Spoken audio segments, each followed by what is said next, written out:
mistake, gonna do it again, and guess who?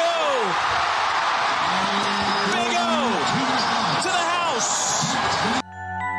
This is 365 Sports, powered by Sikkim365.com. Nick's in the gun, fakes the handoff, pressure coming, throws end zone, wide open, Franklin makes the catch. Troy Franklin, 3-yard reception. Utah brought the heat, but couldn't stop the Ducks, who've scored again and now lead 20-3.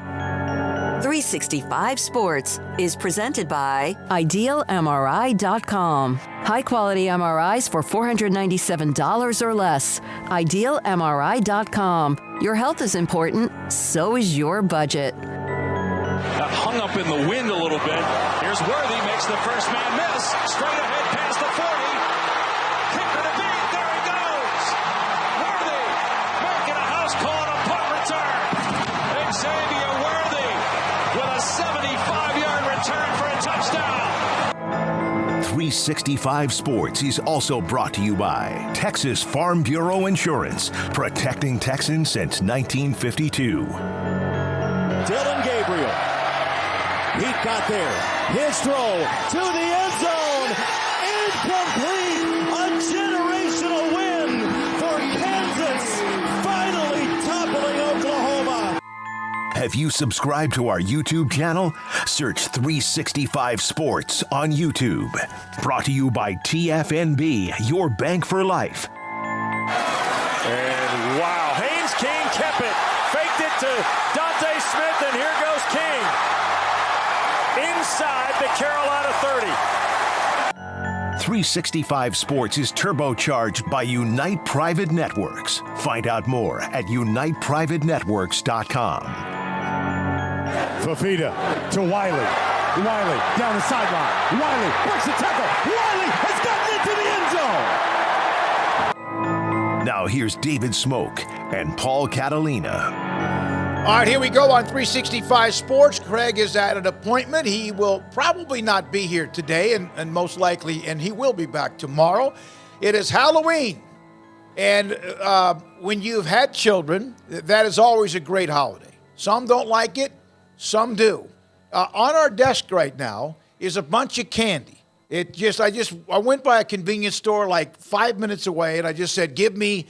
Are they all the same price? There's a couple of like king size that are more expensive, like $50 worth of candy on our set. We might have a tournament on which of these candy bars or candy win the 365 candy tournament, like the bracket. Well, No. Do you like Halloween? I do not care for it. Okay, then you can't be a part of the tournament. That's fine. I mean, like, I do like candy, though.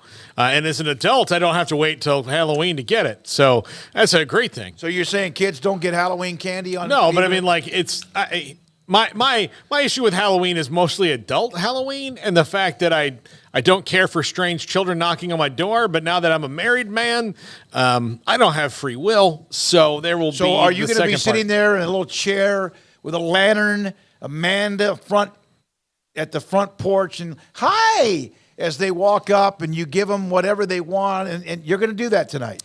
I've done it for the last 2 years. Even before you were married. I So mean, now you're screwed. Like Halloween 2021, because she moved in April here in April 2021, Halloween 2022, and now Halloween 2023. Are you going to get dressed up? Are you going to be like Casper the Ghost? Or? No, I'll not do that. All right, so Owen's in studio, Jack McKenzie, Garrett Ross. Garrett, you got to take the children around. What are they gonna do here? So I'm thinking about it. My daughter's to the point now where she's old enough. She's going to go hang out with her friends and do all that. Leave me alone, Dad. Then hit up IHOP afterwards. Dad, that's so uncute. That's uncool. I know. So and then Parker, man, he doesn't really do well going out. So we'll probably make some stuff at the house and watch movies and things like that. We'll give some of this for you to take home to Parker. He would Whatever appreciate Paul that. doesn't eat, or I might nibble on. Owen, Jack, and you. Yeah. All right. So. Here's, by the way, Game 4 tonight of the World Series, the Rangers and Diamondbacks. What a series it is. And tonight's kind of like one of those games in which everybody's bullpen will be emptied at some point. Rangers do win yesterday and now lead the series 2-1. Dabo Swinney, He was on his weekly coaches show. A lot of coaches do this. A lot of coaches no longer take calls. Or they're set up where they don't have to really take calls. There's questions that are mailed in or emailed in. Dabo Swinney last night took a call from a 14-year-old and Tyler from Spartanburg. They've confirmed he's 14 years old? Yeah. Tyler from Spartanburg makes this worse. Asked him about his $11.5 million salary and a 4-4 season. Dabo went on what was close to 5 minutes. I listened to it last night, and he I thought was ridiculous in how he went off. I understand, though. Just because you make $11.5 million, your team's having a bad year, doesn't mean you're like a piñata. But, so we'll get feedback from you in the chat room on that today. Okay, Smoky, you and I, and look, we've worked together for 15 years now? No, it's not been that long, but it 13 years? Seemed like a long 700 years? 13 years. 13 years. So we've been working together for 13 years. From day one, our fundamental disagreement in producing a radio program has been the value of callers. You and I have never agreed on it. Still don't. We won't ever agree on it. Nope. And ironically, the one who sees the lesser value is the one who hosts a post-game call-in show after football games now, which honestly, I never had that on my, if I had the choice to do this, bingo card, but here we are. I think that and Dabo's been doing this long enough, and the radio host and the station have been doing this long enough. I get that he's on edge, and everything he said was true, but sometimes you don't need to say true things because they don't come off the way that you want them to. You have to go in, and how I've gone in whenever we've done calls is the call is most likely not going to go the way you want it to go. Even if it's a relatively good caller, these people are not media professionals, so they're going to wind through their point a little bit. So not that there aren't good callers, sometimes it takes even a good caller longer to get to their point. And they should not have let this kid go on as long as he did, for one. And two, Dabo Swinney should not have gotten as mad as he did, because you should have the expectation that when you're 4-4, there's going to be more darts than when you're 8-0. And I think part of that's the problem is that they've not been 4-4, so this is new territory for him. They've been so good, he's not used to it. But when you say there should be more appreciation than criticism, than expectation is what he said. Okay, you're right. People need to, like sports fans, 100% of them need to be more appreciative of what's going on when it's good. But you should also not say that because it comes across like, well, if I wasn't here, look how bad it would be. Well, I see. There's for and against here. One is, are you going to be who he has been or what Clemson's been, and they never have been this good for this long, this consecutively. No matter even Danny Ford had won a national title, and before that, I forgot the guy's name. He was one of the great names of all time. And I'm not being disingenuous when I say that. You better watch out and better enjoy what you have, because if there's any example, look around locally. All hell breaks loose after a great run of Big 12 titles, and then 1-11, then you go 10-4, and then 2-7, you go 12-2, and Baylor fans are furious right now. I'm not comparing Baylor's run to anything about Clemson, Georgia, Alabama, or anyone pretty much in that realm, but I get what he's saying. But you know what? He's human. He is. $11.5 million. You give me $11.5 million, and I continue to do a show, that doesn't mean I'm not going to get fired up over a question or a call or a chat or something. And then yet I've learned to do a lot better with that. But there was a lot of narcissism and pride in that, which I don't think plays well. For example, one of the things he mentioned about his salary, which I agree, the dude has earned. Like, they are one of the best programs in the country year in and year out. He has earned being the second highest paid coach in the country because there's not many people who are better at his job than them. But when he said, I was one of the lowest paid or the lowest paid coach when I got this job, Dabo, that's still a great paying job in America, man. It was still good, like, yeah. That's still, if I went from this job to being the head coach at a school, like, at a school that's way less than Clemson, and I was still the lowest paid FBS coach, my mom would be sending out cards to people. Yeah. She would be like so excited because that's a huge raise. No, like, he's got rabbit ears. And I don't know, maybe he's always had rabbit ears, but he has rabbit ears. And I'm trying to get my damn laptop locked in here, and I'm having trouble getting connected to the internet, and it's not here because that's not a problem. So maybe I just need to restart my computer, my laptop. Today at his press conference, his regular weekly press conference, Dabo Swinney arrived and wished everybody happy Halloween, and then asked reporters who they are dressing up, and Phil Kornbluth answers, "I'm Tyler from Spartanburg," which I thought was greatness, Phil. Everyone, including Dabo, laughed out loud. So there's a little bit of brevity to that. Then he still continued to double down on he's not going to let people take away his happy. So there's that. They are 4-4, and my God, there is the possibility, no matter who they have left on their schedule, can they actually end up ineligible by their record for a bowl game? Is that possible at Clemson? Now, that would be a huge drop-off, but that's that. They do, but they do have a tough schedule. They've got Notre Dame this week. There you go, 4-5. So, hold on, I'm pulling it up. They have to play South Carolina, which is a rivalry game, but that's a game that they should win. But again, you never know the emotion. They still have they have Georgia Tech, who's all of a sudden playing better. And we'll talk about Haynes King again here in a moment. Yeah. Then let's see. There's only 4. Yeah, they have North Carolina. Okay, they could win. They could lose 3 of the last 4. Yeah, so there's a shot that they could reasonably do that. I don't think that's going to happen. And look, he's not. You don't think they're going to lose 3 of the last 4? Notre Dame, North Carolina, and who? And Georgia Tech. Okay, but and then South Carolina. Yeah. I don't of those. I don't think they're going to. I think they could reasonably split it and be a 6-6 team. He's not wrong. We've talked enough about him. He's not wrong though that they're a lot of fumbles away from being a lot better, but that's part of it. That's part of the deal. It. When you're not good, you have mistakes, and you cannot. Your room for error is not nearly as good. Now, Connor Stalions in the news again today. I'm going to the chat room. That's got to be photoshopped. Central Michigan is investigating if the person on the right here in this picture is Michigan analyst Connor Stalions at a Central Michigan sideline at a Michigan State game earlier this year. The AD even had a quote, "We became aware of these photos late yesterday, and we are in the process of determining the facts surrounding the game." He has a credential on.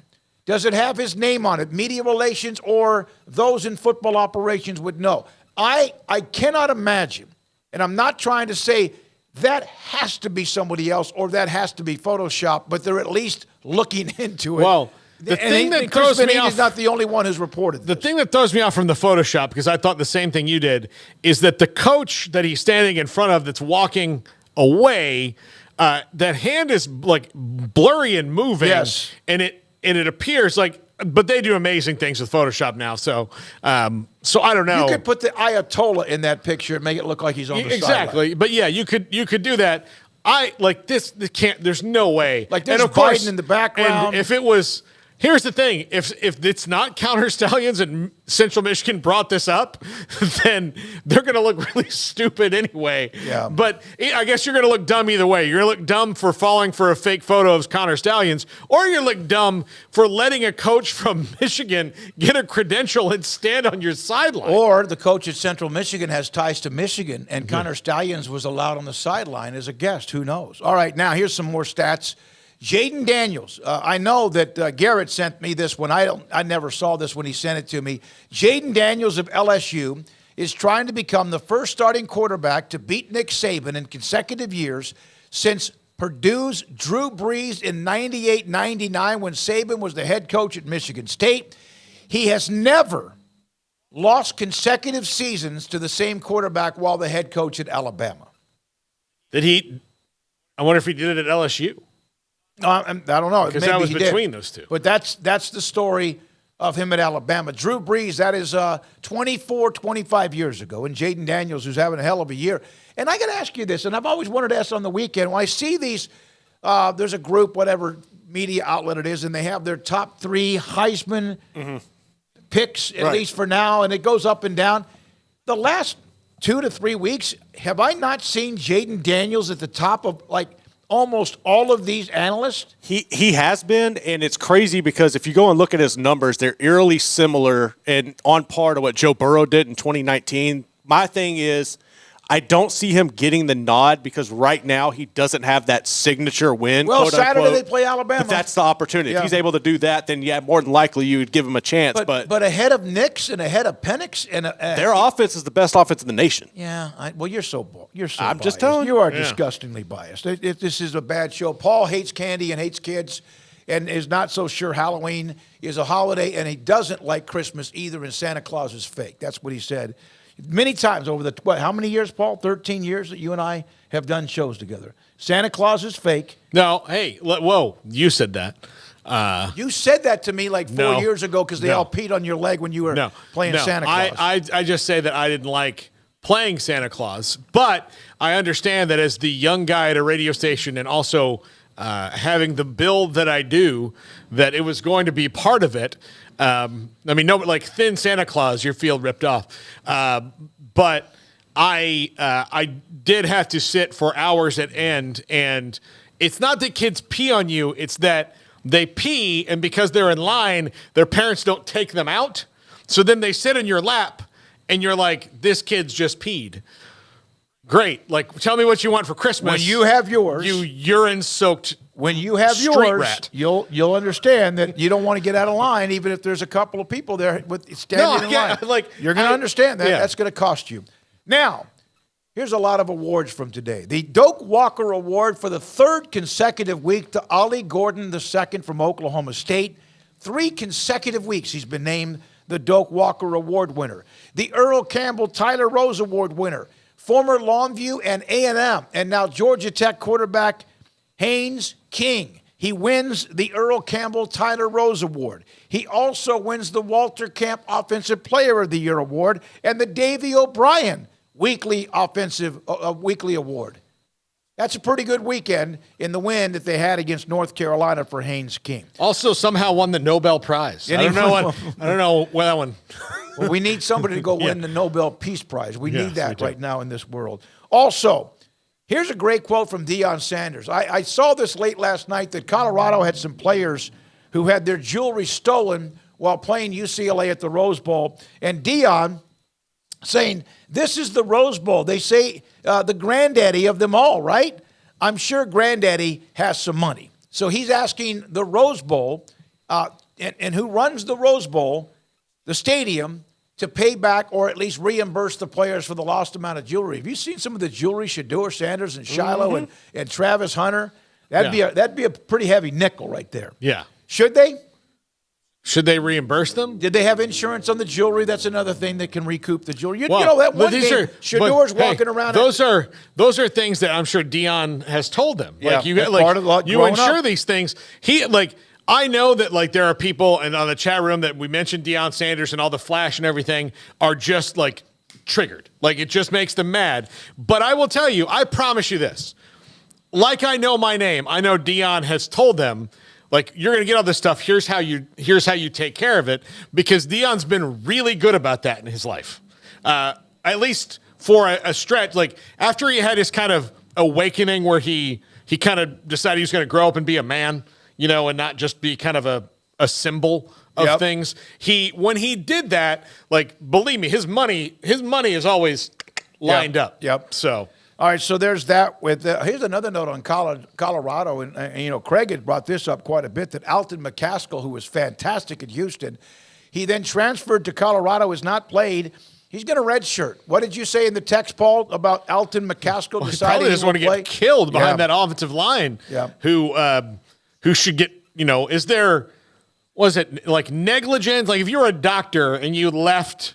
An instrument in somebody and sewed them back up. Oh. It's negligence. And that's happened. That what is that, malpractice? That's what the offensive line did to Shedeur. It has been doing, but especially against UCLA, was absolute malpractice. And if I saw Shedeur Sanders get beat up, and the coach just came to me and said, hey, you feel like you're ready to go? I'd be like, I I have total faith in you guys to build a roster, but I need another year. Yeah. And so Alton McCaskill will wait till next year, and he'll be that's like bringing in a big time 4-star running back or a 5-star running back because of what he did. If he's healthy, it appears he's ready, but they're going to wait until next year. Now to the chat room, Marcus Emmert. I am just fine with how Dabo responded to this crap. These fans at many institutions need to be put in their place. Also from St. Dominic's Rosary. This is in the chat. Dabo, your beginning of the end was when Kirby Smart got to Georgia. Clemson, South Carolina is an hour away from the University of Georgia. Kirby shut down Clemson from getting the top players in the state of Georgia. Let's see. Retired stockbroker, Houston fan. Candy corn is like tequila. One overdose and you'll never have it again. Well, you notice? Yeah, no, I don't like candy corn. Candy corn is garbage candy. It's like chewing on wax. I think it's like I think it is wax. Years colored. ago, the candy companies came up with candy corns and circus peanuts and a couple other things just to see how much sugar you can convince Americans to shove in their food hole. Yep. And since then, they're like, oh, we didn't think we were going to make money. This was a total prank. Like cotton candy is just cute looking, and then you eat a lot of it, and we know what that. Alan, I used to drink Big Red. I about once a year, I'll just, for whatever reason, get into a convenience store and get a Big Red. Mike Bean, the wind in Kansas blows south because Oklahoma. No, we're not. Okay, Oklahoma sucks. There's OU fans. All of a sudden, they're the butt of jokes. They lost to KU. KU fans act like that was supposed to happen. Let's see. Kim Coulter, why is money the barometer? Reference to Dabo Swinney. UT parking. Dabo put Clemson on the map. He won the ACC last year. Won 11 games. He deserves some grace. Yes, he deserves some grace. Although when he kind of throws it back in your face like that, like you don't deserve grace, you earn it, right? Like everybody's, I guess we all deserve grace in that larger thing. But when you are a person who's very religious and is preaching religious things, one of the things that caller said was, I'm sure you're familiar with the phrase, pride cometh before the fall. Yeah. And that is some of the things that Dabo has said have been very prideful. And that's where you get caught. Now, the best way, in my opinion, for him to handle it was take your quick shot at Tyler, make sure everybody knows that, like, look, I understand and I get it, but to list off your resume and then kind of throw in you're lucky I'm here, that's where it came off bad. When it went beyond 45 seconds to a minute, I didn't tune out because I wanted to hear every bit of it.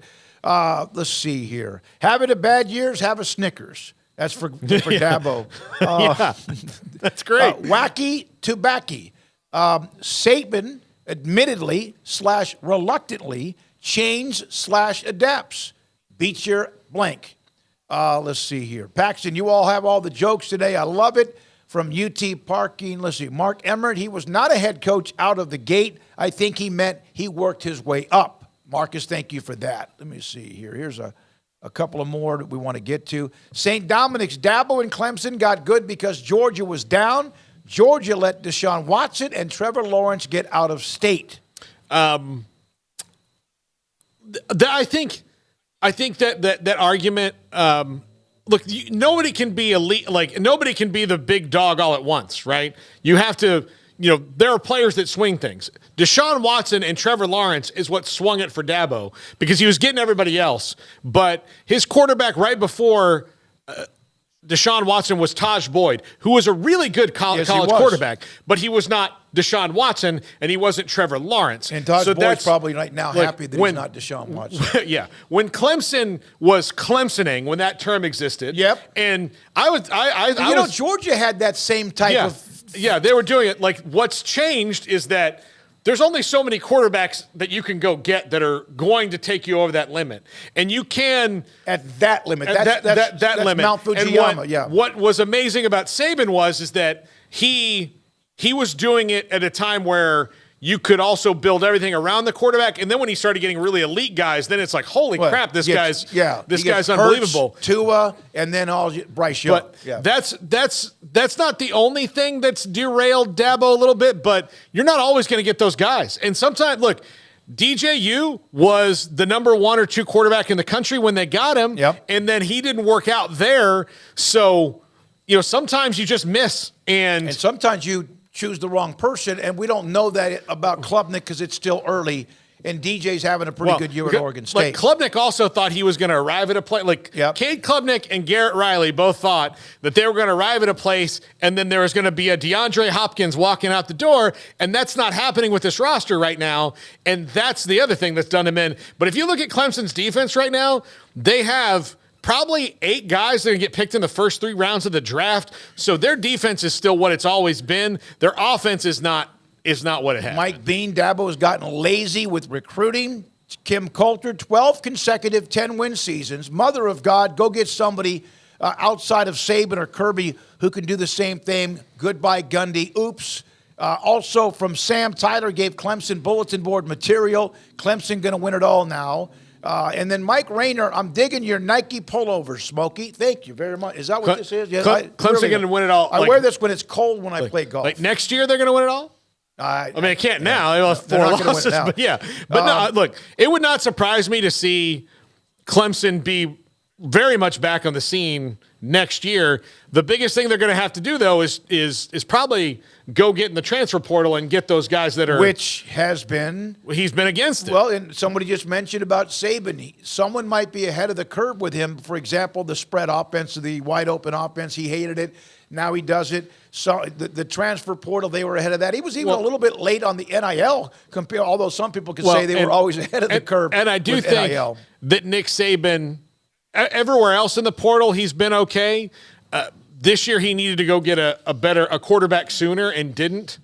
And, I think so. That's kind of what's hurt them. But they have an alpha coming in, the freshman, who's really good. Because Milroe wasn't ready. Now they've made it work well in the last few weeks with him.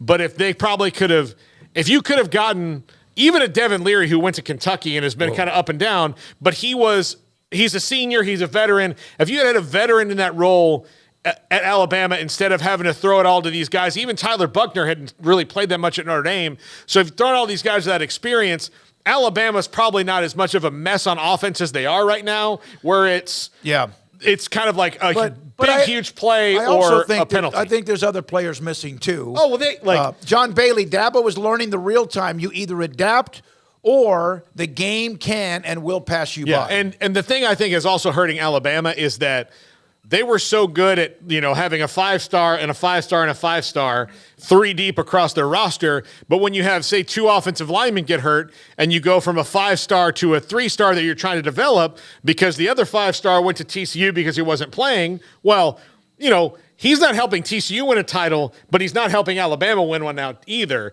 So that you don't have those 3-week stop gaps where other teams are derailed because they don't have their left tackle and they lose those games or they look bad or they're beatable. Alabama doesn't have that anymore because of the transfer portal, because you can't stash guys in your roster. For some reason, I can't get to the super chat, but apparently Kim put one up that said something about the comment I made about that could be Photoshop. It could be Ayatollah back there. It was priceless. It was priceless. Thank you, Kim, for doing that. Timothy, guess who's going to a bowl game? The Iowa Hawkeyes offense. And then he has the explosive brain.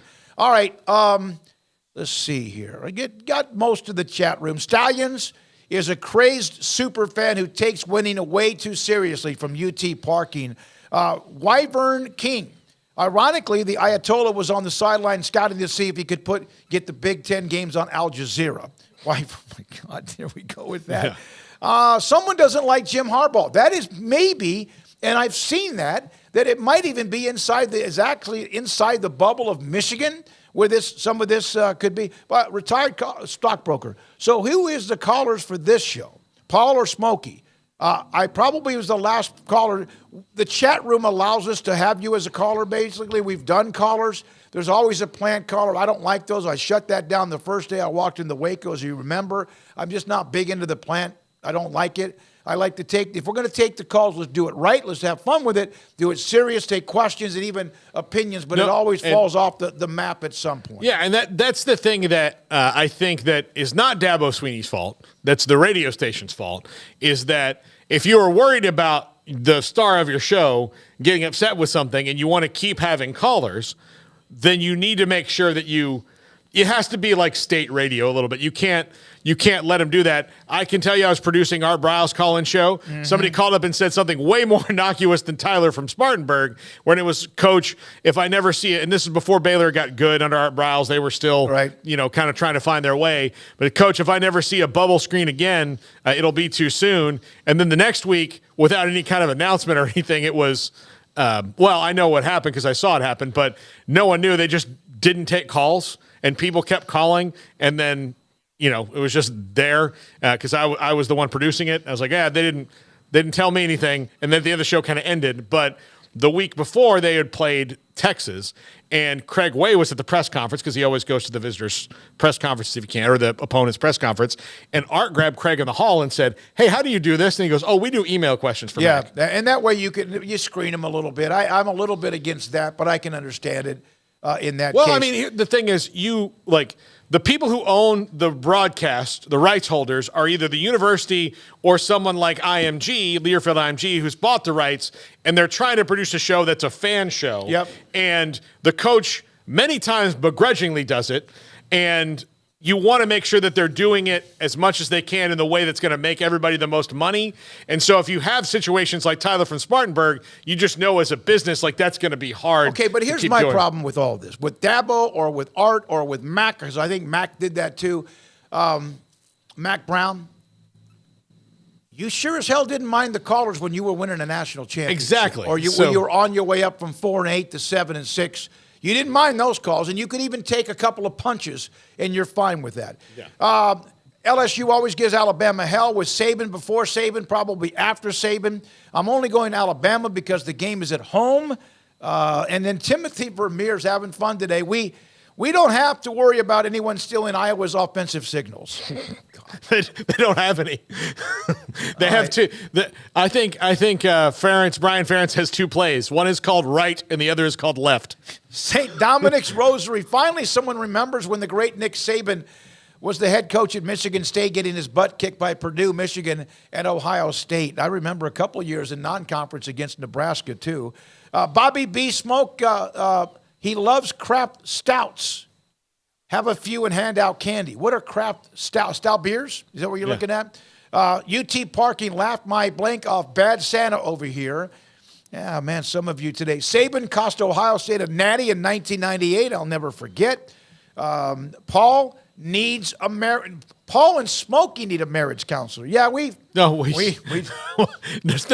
one in this room will deny that. The only thing good is we don't live in the same house, but we have lived in the same hotel room before, and a lot of bad things have happened. Not like you're trying to think. I mean, like I've hurt Paul, and Paul has also made me sleep in the same bed with him. No. But under, the covers were different. I made him true. sleep on a fold-out couch in Arizona that had that bar right in the middle.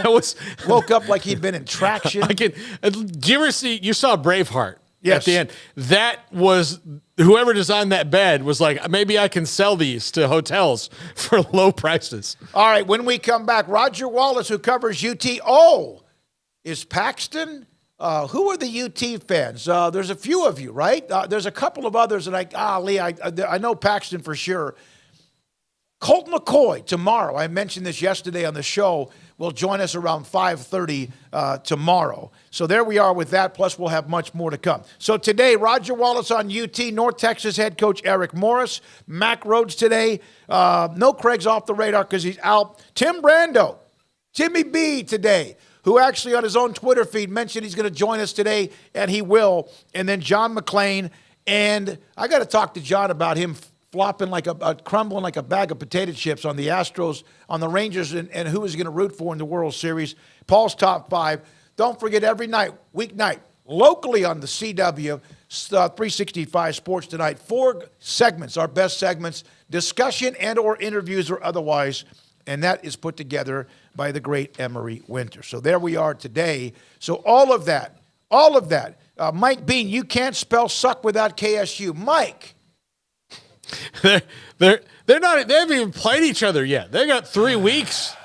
Man, Mike's warming up for that. Yeah, they're gonna build up. Retired stockbroker. Oh hell, Brando. Yeah, he'll be at 5. We like to put Phil Bennett at 5 and Tim Brando at 5, and we just let the 5 o'clock hour take care of itself. Timothy having fun on Sikkim 365 because it's 37 degrees and windy, an overnight low of 22 with the freezing face. It was 30 or something like earlier today. I love it. I love the cold weather. All about that life. I don't mind it on days I want to play golf. After the summer we had, I'm accepting of it until it anything below freezing, then I'm not happy with. Why not? But because I don't live here for that. No, you don't live in Texas for that. Malik Murphy is going to make Longhorn Nation proud. I think he already has. He already did even before he played in that game this past weekend against BYU. You don't go to Burger King for the salads. I don't live in Texas for the cold.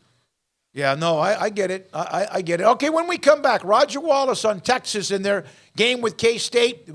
Fox's big noon kickoff will be there, so a lot of that going on. Many things to get to. Happy Halloween. At some point, we might have a candy tournament, like even line them up, like who plays Butterfinger, plays Baby Ruth, M&M's plays against perhaps Butterfinger, that kind of thing. This is 365 Sports. I have told you my story about my dental work and how I was so nervous over so many years, too many years, way too many years to go to the dentist because I just didn't even want to have the thought that I would add a simple thing like a cavity, and surely not a root canal. If I knew that was happening, I would be gone for another couple of years. And then I had the bad habit of having too much sugar, and I used to sit there and have lozenges in my mouth all the time for my throat during the broadcast and even sometimes fall asleep. Dumb. So yesterday, I went to see Dr. Steve Childress. This guy's amazing. They had to do another root canal. And again, this is like, I think Craig might have asked me, how many is that, like 15? It's not that many. It's been a handful, but I had another one done. And I'm glad I did because that tooth, I was like, one of these days I'm going to chew on something and it's going to, like, my eyes are going to pop out. I went and had a root canal. He also put me in position. I got a temporary for a crown that will be put in to help save that part of my mouth and the upper left molar of my mouth. And still have to figure out what I'm going to do with my front teeth as far as the bridge, because I told you about the story. That's been a long time since I had that done, and it kind of came loose. And Dr. Childress helped save that too. There's a lot of work to be done to make up the work I never allowed to get done. I'm telling you, you might say, oh, stop. If you have dental issues, if you wait too long, like I did, you will end up spending a lot more money and a hell of a lot more time in the dentist chair with root canals and cavities and crowns and pulled teeth and what do you call the ones that go up in your mouth as well, that the anchors, and that is stupid. Make sure you take care of your dental work now. Don't wait to be too late. And if you need a doctor, a dentist, Dr. Steve Childress in Robinson, Texas. During Jeep Adventure Days, Alan Samuels in Waco is celebrating with an incredible line of 2023 models like the Grand Cherokee, Renegade, Wrangler, and Gladiator. Come see what Alan Samuels can offer you and your family and find the Jeep SUV that fits your lifestyle. Pioneer Steel and Pipe opened their doors in 1943, and they have never wavered with their focus on great product and customer service, relationships with a handshake, making sure you, the customer, is satisfied. Their new facility is now twice the size, allowing new inventory, higher quantities, and in a much more organized fashion.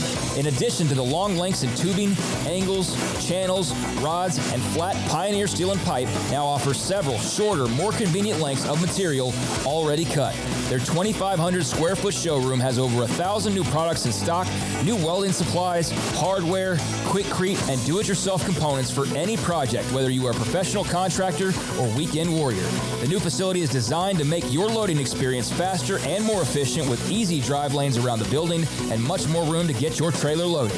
Our location may have changed, but our values haven't, and our relationship with customers goes much farther than just business. Pioneer Steel and Pipe on Loop 340 and Highway 6 and just east of I-35 in Waco. Automatic Chef Canteen is a full-service micro-market vending and office coffee provider with state-of-the-art vending equipment, a wide variety of products, and offering custom-fitted micro-market vending office coffee solutions for your employee break room.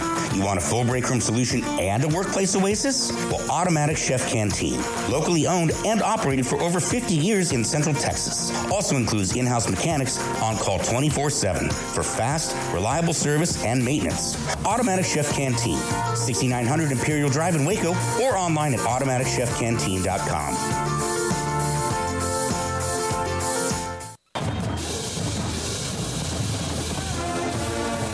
Looking to connect with Baylor alums in your area? Baylor alumni can help. Looking to host a watch party in your city? Baylor alumni can get you started. Want to step out in your community and serve with other alums? Baylor alumni is your connection with the university and each other. Let's get started. Learn how at baylor.edu/alumni.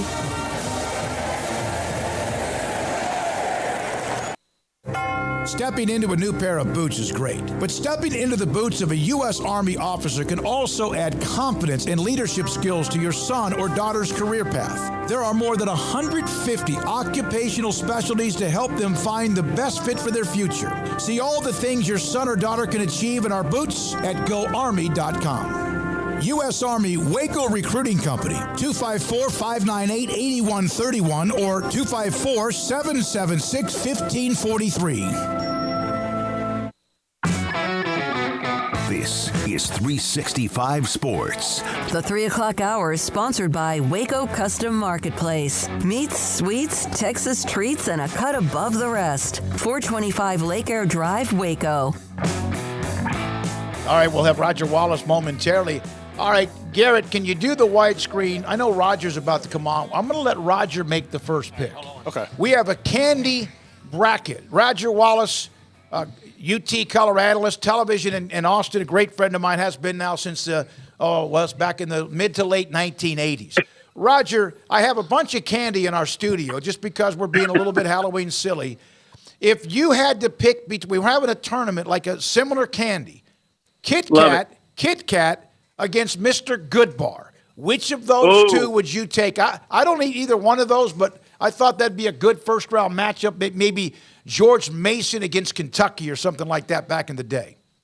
How many people still know what Mr. Goodbar is? I don't know, but it was. I think that's a sneaky good candy bar. Yeah, is that Georgia State against Baylor, Paul? Is that? Yeah, it might be. Yeah. That might be. That Richmond against. Oh, I'm not going to bring that up because Roger's an Indiana fan. I'm sorry about that. Mr. Goodbar is like a butler before Brad Stevens got big. That's really good, but you don't really think of him first. So who are you going to take? Kit Kat? I'm going Mr. Goodbar. All right, Paul. I'm going. All right. Yeah. Okay. Kit Kat's off the table. So our next round opponent will be Baby Ruth against Butterfinger. Not you. We won't put that pressure on you. That's an easy pick for me. Yeah. All right. Roger, great game this week. UT has been able to do what they needed to do. That semi-scare against Houston. They hammered BYU, and they've really kind of owned Kansas State, which is interesting, despite some of the ups and downs of the Horns. Is this about as good a matchup as you could find right now in the Big 12? Boy, I think so, the way K-State's playing. It's funny you say that, David, because people that kind of like to look at of history and then they don't look closely sometimes because K-State was such a thorn in Mac Brown's side, in Texas' side early on in the Big 12. There's still that perception that, K-State owns Texas and the signs. But you're right, 6 in a row, 8 of the last 10, Texas has won. Has nothing to do with Saturday. But you're right, Texas has kind of had their number. But the way K-State's playing and the way Texas, I think, there's still some questions about how dynamic this offense will be with Malik Murphy. This is as good as it gets. I mean, just 2 of the 5 tied for first place in the Big 12. Roger, what do you think that Kansas State does that Texas will have trouble stopping? Well, they've got a really good defense. So if Texas can't run the ball consistently, and they've run it okay the last 2 weeks, not to what Sark would like, but if they can't run the ball, life's going to be really tough on Malik Murphy because that's what they're going to play for. They can say, "All right, beat us in your second start." And then I think just K-State, as physical as they are on offense, but Howard's a big guy that has thrown the ball better. They use the tight end. They have Phillip Brooks on the edge. They've got DJ Giddens. So I just think they're pretty well rounded on offense. And then Texas got to find a way. I mean, they've scored in the 30s every game and won 40-point game. They haven't had that breakout offensive game, but they've never done this before where they've scored at least 30 points in their first 8 ball games. But they're going to have to find some ways to get some dynamic plays on offense. A couple of Texas fans in our chat room asking, one of them, Paxton, if you think that Sarkisian will finally figure out the 3-3-5 defense. I'm not sure what the history is there. I guess that's probably amongst Texas fans or whatever. Is that something that's a deal? Well, yeah, I mean, that's TCU and Iowa State. Yep. And they've had success, and they've also struggled against both of those defenses. So, yeah, I thought the question was going to be, will he figure out ... red zone offense? There you go. And goal line offense. That's what's got him up at night. And I'm sure he bites his tongue when talking about it, because I'm sure he's as perplexed as anybody how a team that moves the ball as well as they do between the 20s can't quite figure it out. But yeah, I don't know. I don't know about that specific scheme as far as Sark's worried about the 3-3-5. I mean, he game plans every defense, and he's had a certain amount of success against those guys, and vice versa. He's had some trouble with those defenses and other defenses as well. Roger, what do you think the red zone formula is going to be? Boy, I mean, it's win at the line of scrimmage. I mean, they against OU, they brought in Byron Murphy and Tavondre Sweat, a couple of defensive tackles. And if you watch those plays, they never found anybody to block. And so, and then on this occasion, Saturday, Murphy goes to the second level to block. Now, the second level's only a few yards off the ball, but he doesn't get anybody at the point of attack, and that's where Texas gets stopped. So if they're going to go with that big package, they got to make sure they get as they say, a hat on a hat and find a way. But the play, I mean, they've tried to throw it. They threw the slant to Worthy on the fourth down. Mm-hmm. They threw that little tight end pass to Sanders on the fourth down. He got tripped up. So it's almost like gets kind of contagious. Things just don't work. They don't really throw a fade that well. And so, that might be one of the issues. But I think it's just winning at the line of scrimmage is the kind of the where it starts. I saw at Malik Murphy early on, he had some resiliency because he threw the pick early and eventually came back. And, again, he's young, he's raw, he's obviously very dynamic. What will they do? Sometimes I've seen, this is back in the days, maybe it's just me, when a player has come in for UT and people are thinking, okay, you got to be conservative, they've been even the opposite. They've been very aggressive. You think they might do that against K-State with him?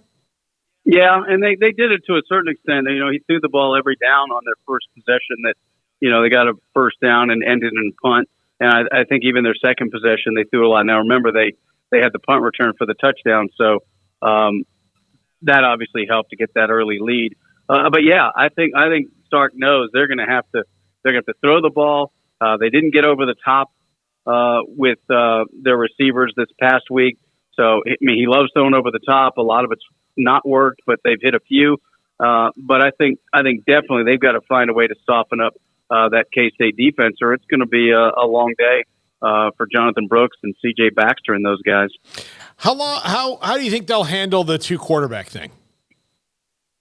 Well, it was more Howard on Saturday, but Johnson is so fast. That's the thing that jumped out. So, I mean, as soon as he gets in the ball game, how can you not think, all right, he's running? So then, you get creative on offense. He goes play action or something like that. And then Howard's so big that he's not the dynamic runner, but, he can kind of lumber his way to make positive yardage and pick up a first down and things like that.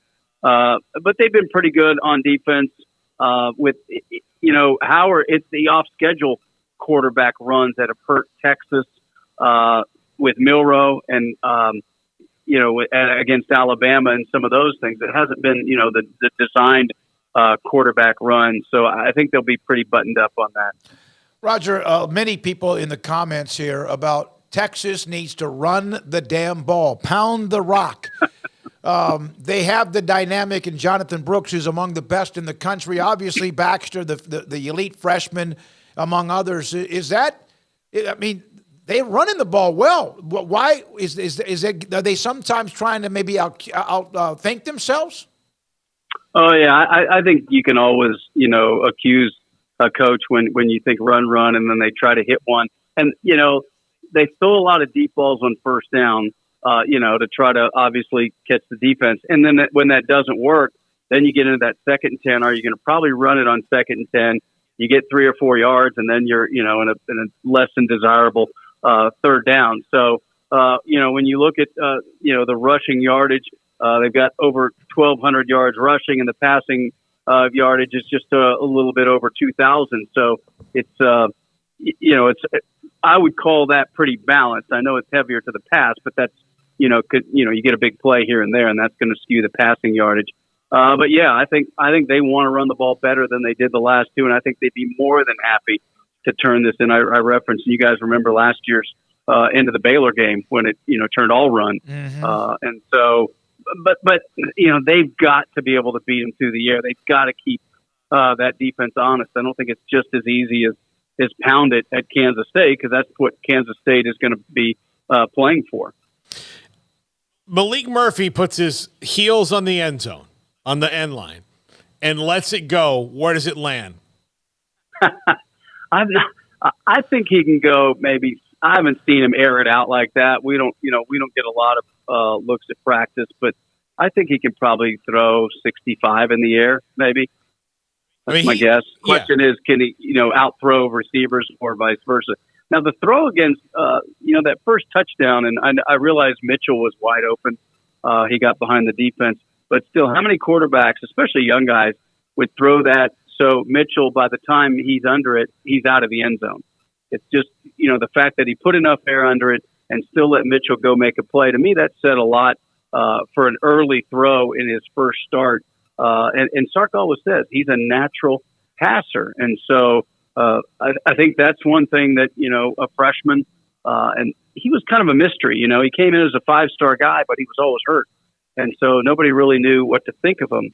And now you get Arch Manning to come in. All right, well, when's Arch going to take over? Well, you got this other guy that's now healthy that Sark really likes. And, he's going to play the guy that he thinks at that moment is ready. So it'll be interesting, guys, because, does he make the jump from week to week, or does the defense have a full game of tape?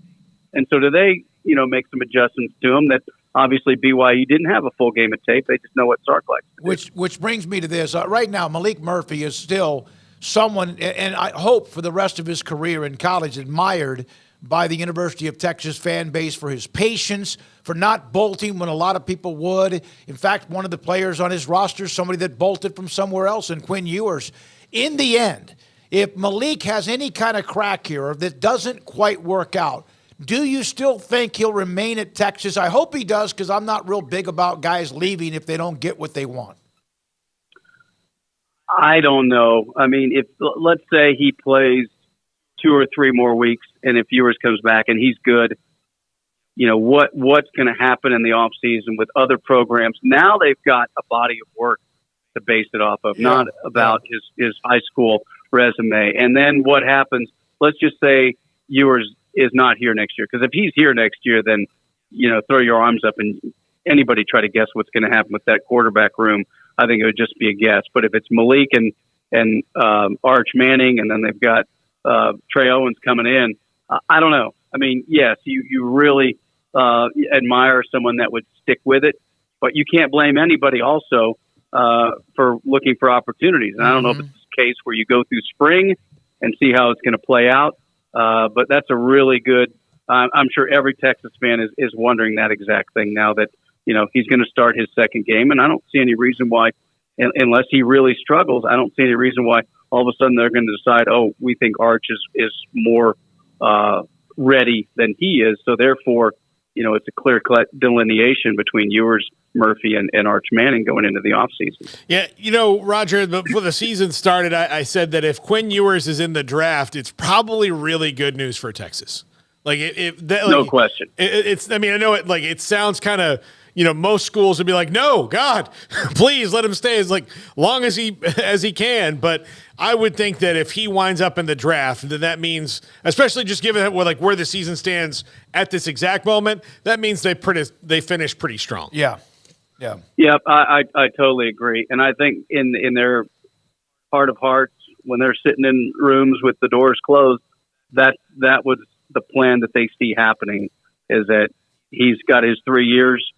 He's eligible. He's not projected terribly high right now. It's kind of dropped a little bit, but that can all change. And then you have to go figure it out. And I don't think Sark worries about figuring it out, because again, he's in the business of winning games, not of hurting feelings. And if he thinks Malik would be the guy next year, and something were to happen, well, that's college football. I mean, it's rare that they have three right now, and not that Arch is ready, but just the how highly touted they are, that you have three like that. So it is going to be an interesting offseason, no doubt.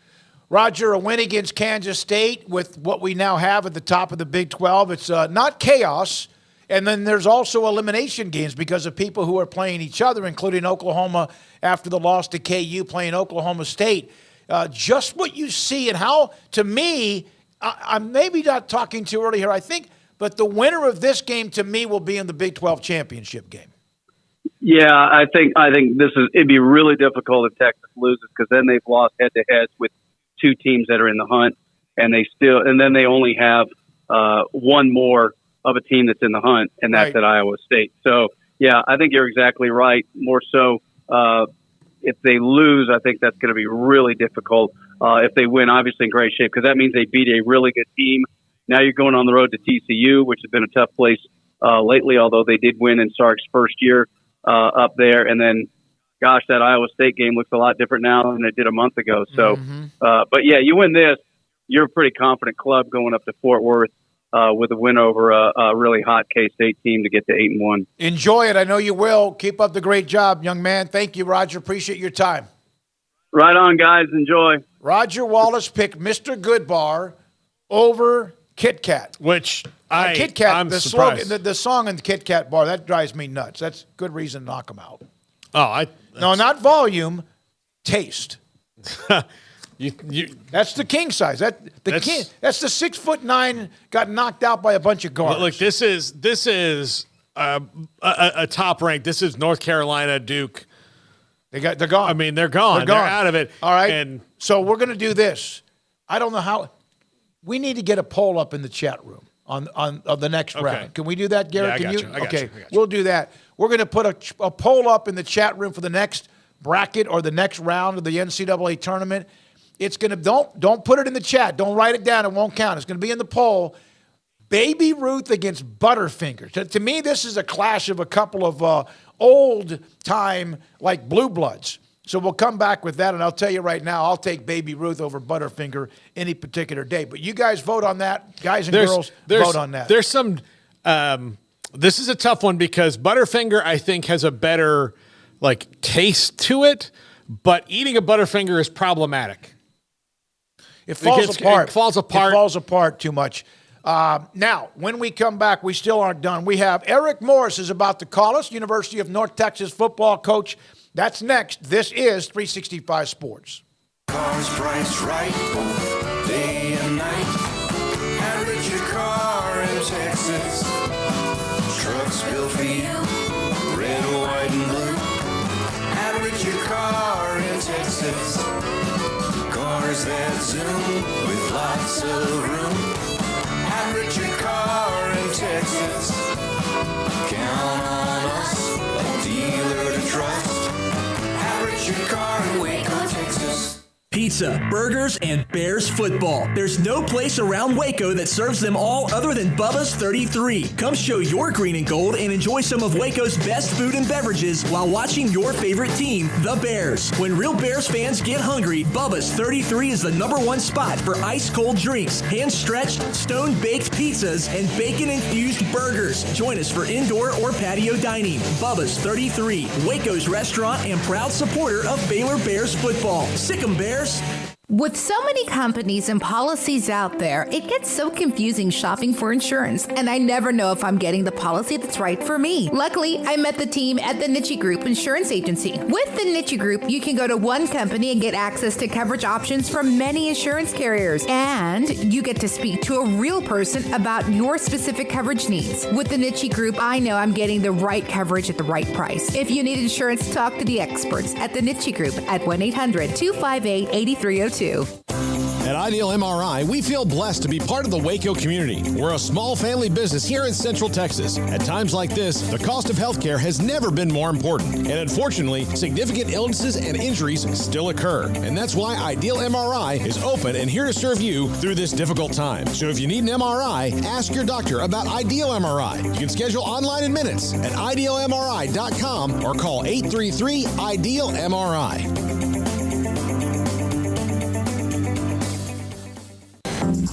Waco Regional Tennis and Fitness on Lakeshore Drive is a premier elite life-changing experience where you can change your mind, body, and soul.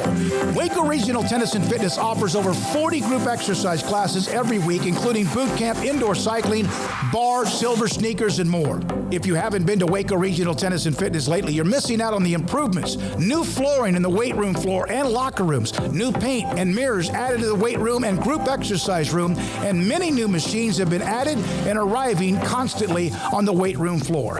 New free weights, weight machines, TRX, rowing machines, stationary bikes, new treadmills, new ellipticals on the spacious weight room floor. Personal training with Christy London, Randall Corley, Alex Box, and welcome to Nathan Roach, where you will be encouraged and motivated to grow. A kids club included with your membership, plus sauna, whirlpool, and tanning bed. 16 tennis courts plus a beautiful stadium court, and longtime youth tennis pro Britt Coleman and assistant junior Kenna. Adult tennis lessons and clinics with Blake, and the commitment to pickleball with 8 courts and instructor Jody Thurman. Visit the website at wacotennis.com or visit us at Waco Regional Tennis and Fitness next to Hawaiian Falls on Lakeshore Drive in Waco.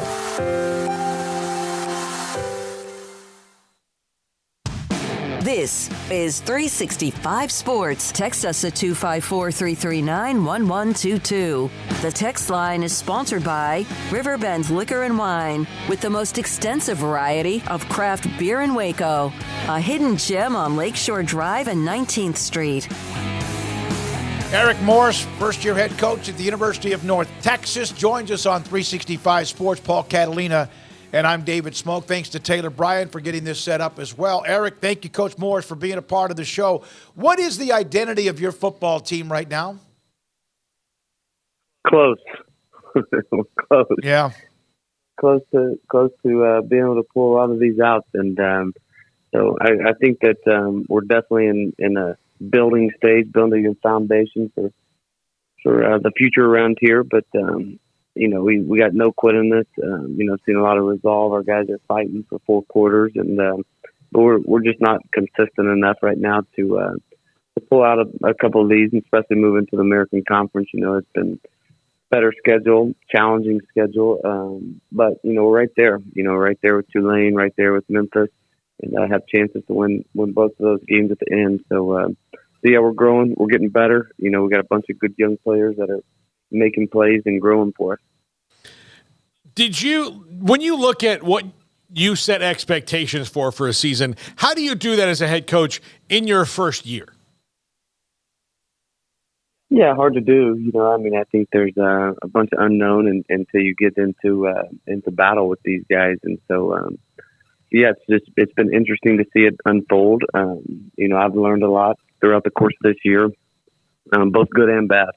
And so I think that we got a long ways to go to get to where we want to be and to compete for championships at this level in this new conference. But I think that we're probably the scariest 3 and 5 team in the nation right now. And but I don't want to be known as that, right? That's not something I want to be known as. I'd rather flip the script on that and find a way to win some of these games. You have shown some resiliency. I know not quite enough of the W's in the win-loss column. UTSA had the really heartbreaking loss to Houston. They lost at Tennessee, which of course Jeff Traylor doesn't say that's expected, but Tennessee was better. Army got them, and I think that one still bothers him as much as anything else. What do you see from them, because they finally have Frank Harris healthy and back?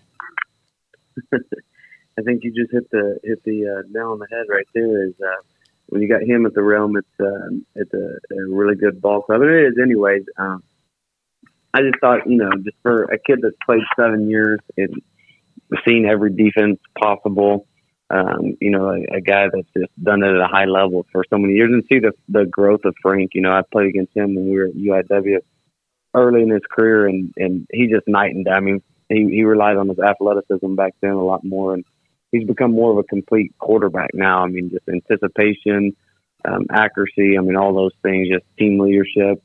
So, I mean, I think he makes that team go. Although, I mean, obviously they have good football players. I think, their defense is stout. They got really aggressive and good front seven. Added some transfers on the back end that I think are playing at a high level right now. So an aggressive defense. So, yeah, I mean, I think that, this is a team that just seems like Frank's been there forever. Jeff's done a fantastic job of kind of building a culture down there, and they find ways to win. They're gritty, and so it'll be a tough challenge. And I know this team here that I'm coaching now has had some battles with them the last 5 or 6 years, and so I haven't been a part of those, but I look forward to joining in on this game coming up this weekend. Coach, in the new era of college football where, you have a 12-team playoff coming next year, you have the transfer portal available to you in a way that it wasn't before, in that there's a lot of opportunity to add talent that you wouldn't have even gotten a chance to call in the past. You're in Denton, Texas. You've got a great stadium that you play in that is very easy to find, too, by the way. I've been there several times, and I remember trying to give somebody directions that said, listen, you will not miss it. You are not going to get lost on your way to this place, which is in DFW a great asset to have. Plus the recruiting area. For a school like North Texas, you normally couldn't say all these great things because it was 4 teams in the playoff and that's it. But in the new era, how much brighter is the future for a school like North Texas? Yeah, I think so. I think just with us moving to this conference, and just we got to continue to build our national brand, and then we got to make it cool for kids to want to come here and come back home to play here. And I think a part of that's winning football games and being a part of those winning cultures. And so it's something we didn't go heavy in the portal this last year. Got a couple pieces here and there, some guys that are playing really well for us right now. But I think it'll always be it'll be a heavy dose of both for us. So we're going to continue to sign, big high school classes and develop kids. I think this will always be a developmental program. But we're not going to ignore the portal at all. I mean, we're going to be able to definitely hit the portal after this season and the window coming up and be able to find, the one thing that's noticeable for me now that we've gotten in this conference is we're a lot smaller than these other teams. And that's on both sides of the ball. And so I think, that'll be a huge emphasis for us moving forward is we got to get bigger, longer bodies up here. And it's been super evident, especially as we've gotten into these conference games. Let me ask you this, Eric. Is it more important now to recruit your own roster or those who are about to join your roster coming out of high school? Yeah, same answer there. I mean, I think it's a heavy dose of both. It just is what it is. At some point it's going to fickle out just because of the fact that, we had 5 or 6 kids that, left here last year that were all conference and the majority of them aren't playing at all. We got guys that are all Americans here and they're going in and they're probably making a little bit of money, but, they're not playing football. And so I think at some point, kids will start seeing that and the opportunity to play and the NFL is going to find you wherever you are. But I think a bunch of people have hurt their chances, that left this program that we're going to play key parts to this. And so, the timing of it, bothers me a little bit. Just the fact that, a kid can go through spring with us and then, a bigger school might have an injury and come recruit one of our kids off our roster for depth. And so, I don't think that's a good way to do business, but it is what it is. You better adapt to the times or you'll get left behind. So, yeah, I think, these rosters are so fluid this day and age. And so I think, you just have to be recruiting more volume of players, both portal and high school kids and your roster, all three, I guess. I was at Big 12 Media Days. I was talking to Chris Pesman, the athletic director at Houston, about this, and I mentioned him. I said, and I'm curious because you are in a major metropolitan area. You know, Houston is, Cincinnati is. You know, a lot of schools are, and now with the way that, like I mentioned before, that college football is changing. Schools in major metro areas might have more of an advantage than they realize with the transfer portal, in that you've got kids that might go off to, say, A&M or Arkansas or something like that and then be homesick for DFW. Is that an advantage that you guys might have in the transfer portal of being one of the big schools in that area?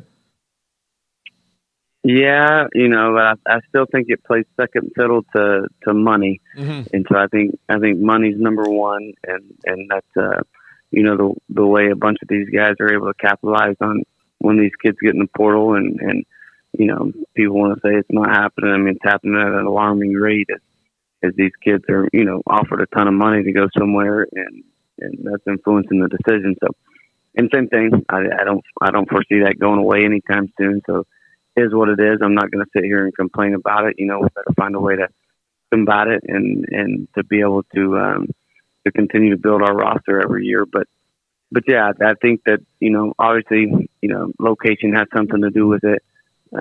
But I think, you know, like it's been for years, I think that plays second fiddle to people putting some money in these kids' pockets.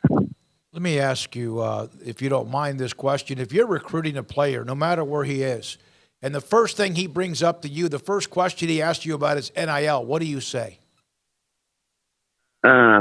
Yeah, and I just try to direct that. I mean, we have a different, you know, party that kind of handles all of the NIL function here that I have no affiliation with. And so, you know, just tell them that, hey, there's somebody that can answer that question. Like, that's not me. Right. I understand. Yeah, I get that disconnection. But no, it's definitely a turn off. Like, it's not, you know, I'm a little bit old school still in the fact that, that I believe college football is about, you know, going out with your brothers on Saturdays and making plays. Now, am I all for these kids making some money? Absolutely. Like, I'm not against that at all. And to be able to, you know, I even wish they would do some revenue share stuff with them. But yeah, I mean, I think that, you know, it's quickly becoming the have and have not. But at the same time, you know, people are putting together great football rosters of kids that love to play football. And so I think the model's changing. But too, I mean, on that same note, you're seeing a bunch of people that, you know, have some really talented rosters out there that aren't winning football games. And so, you know, I think it's a little bit of a double-edged sword when you start dealing with all the components that go in with, you know, these guys making a lot of money. Eric Morris, head football coach at North Texas. They have UTSA coming up this weekend. You took this job knowing that they had come off a bowl game, but there was a change because UNT wanted something better. And you took it also knowing that they're about to change conferences and the American has gotten bigger, better, faster, and stronger. What does that say about you and your competitive desire and the fire you have in your belly? Yeah, whenever I lose that fire, I'm definitely going to find something else to do. I mean, I think these last 4 or 5 weeks have put about 10 years on me so far, just because I hate losing so much and we're so close, but yet we're so far right now. And so, you know, just the obviously being the leader of this program, just trying to figure out, you know, what it is that can get us over the hump right now. And so, you know, tirelessly working towards it. Our coaches are as well. You know, and there's a bunch of things that go into it, as you know, and that starts, you know, with obviously developing our players are here. It starts with recruiting to match the talent level in this conference, and starts with us just getting these kids a little bit tougher, both physically and mentally. And so some of these things take time. I'm not a patient individual, and so you know, it bothers me every single day. But yeah, we'll work crazy at it, and I think definitely with everything you said, with our location, with the ability of having the portal there to kind of flip a roster, which we don't need much right now. Right. We don't at all. I mean, we got some guys that are playing at an extremely high level, and so we need to continue to get those guys better while we add a couple pieces here and there, and I think this thing can flip in a hurry. Eric, you were at Washington State, and we appreciate your time. I know you got other things to do. You were at Washington State for the 1 year. Just getting a chance to be there, that fan base, Pullman, the program, Dickel, and what was it like, you think, for them when now they are in a position where they don't know their future? How much of a gut punch do you think it is to that program? Well, I know how much it is. You know, I have a lot of friends there, a lot of kids I recruited there. And so this doesn't seem right, you know, with the history of that place, with what they've been able to do, you know, just with that town. I mean, it's a small blue collar place that, you know, literally shuts down on Saturdays to go watch the Cougs play. I mean, just an incredible amount of pride that university has, that the alumni have. And just to think that they're not going to be able to play in the Apple Cups anymore, that they're not going to be able to, you know, play with all these Pac-12 schools is just, I mean, it's ludicrous to me. I mean, the fact, and I think I think here in 5 to 7 years, I think it'll all flip back when everybody really looks at it and some of this stuff settles down. The NCAA tends to have these huge pendulum swings and without thinking things through and slowly moving towards new models, like, you know, hey, let's not play the players at all. And then, oh, okay, here we go. Let's pay them whatever you can afford to pay them. And then, hey, they can't transfer at all. And now, hey, let's open it up portal. They can transfer when they want. And so, like, I just think that once these pendulum swings happen, everything happens so fast. And then over time, you know, they'll say, hey, this wasn't a very good idea. And so I think eventually, you know, it'll go back to some regional stuff. Now, it might be that Power 5 football breaks off from the NCAA. I could definitely see that happening here in the near future. But yeah, just for a little town that you know, is so unique, and the fans, the spirit there, the way you walk through, you know, airports all over the country recruiting, you get Go Cougs. You know, it's something that's special about that. And I feel for those guys. It's sad for a great university to be able to think, hey, they're not going to be involved in those games and probably going to be in the, you know, Mountain West here in the near future. Last thing, and I said that before, I just want to make the comment. We saw Lake Ridge play against Midway in a game up at the Cotton Bowl a few years back, and lightning and weather eventually ended that game before halftime. But you got a good one. You know that in Chandler Rogers, and what a year he's had. Yeah, he's been a stud. He gives us a chance every game, tough as nails. Great competitor. You know, can beat you with his arm, can beat you with his legs, can beat you with his brain. Great combination. So glad we have him on our side right now. Appreciate your honesty, and also good luck, Eric. We're rooting for you. Thanks for your time. We appreciate it. Appreciate you, man. Have a great day. You too. That's Eric Morris, the head coach at North Texas. And Paul, I just realized we went a little bit late with the Roger interview that pushed this one back late. We might need to go straight to Mac. Can we do a little mini 2-minute? No, we can go a little long. Can we go? How long's the break here, Garrett? Like 3 minutes. Let's do that. Let's break here. Just skip off the radar. Well, yeah, no live here. Here's the break. We come back with Baylor's Director of Athletics, Mac Rhodes, 365 Sports. TFNB, your bank for life, is the official local bank of Baylor Athletics. Find out why more Central Texas are making TFNB their bank for life. Sign up for our Edge checking and savings accounts to earn interest or cash back. With 5 convenient locations and an award-winning mobile app, banking has never been easier. TFNB, your bank for life. Member FDIC. Three Nations Brewing Company has 16 different beers on draft with a new beer every Friday. It also offers 2 air-conditioned tap rooms, a large indoor beer hall, a second-floor mezzanine offering a great overview of the brewing company and equipment and patio where you can relax under the shade. Plus, you can now experience the new Three Nations Beer Garden Grill on our shaded patio. Grab a cold beer and enjoy a bite from our freshly prepared and delicious menu. Street tacos, quesadillas, freshly cooked burgers and dogs, and veggie burgers too. Nachos and so much more, all prepared and cooked on site. So come visit the award-winning Three Nations Brewing Company on East Vandergrift off I-35 in Carrollton.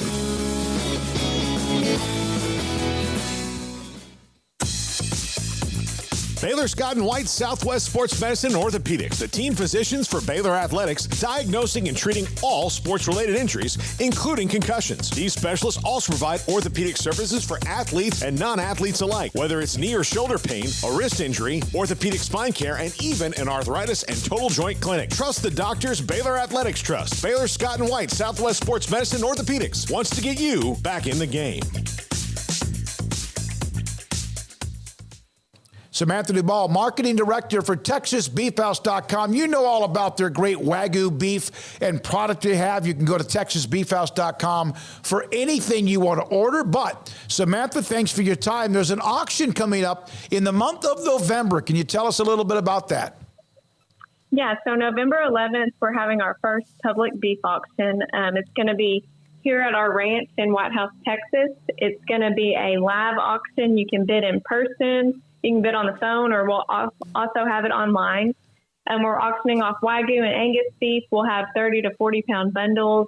They'll be full of steaks, hamburger, and primals. This is perfect for not only the restaurant owners, but also homeowners. So if somebody wants to load up your deep freezer with some great product from a place that is just delivering all of the time, with Wagyu from their ranch to your plate, TexasBeefHouse.com. With so many companies and policies out there, it gets so confusing shopping for insurance, and I never know if I'm getting the policy that's right for me. Luckily, I met the team at the Nitchie Group Insurance Agency. With the Nitchie Group, you can go to one company and get access to coverage options from many insurance carriers, and you get to speak to a real person about your specific coverage needs. With the Nitchie Group, I know I'm getting the right coverage at the right price. If you need insurance, talk to the experts at the Nitchie Group at 1-800-258-8302.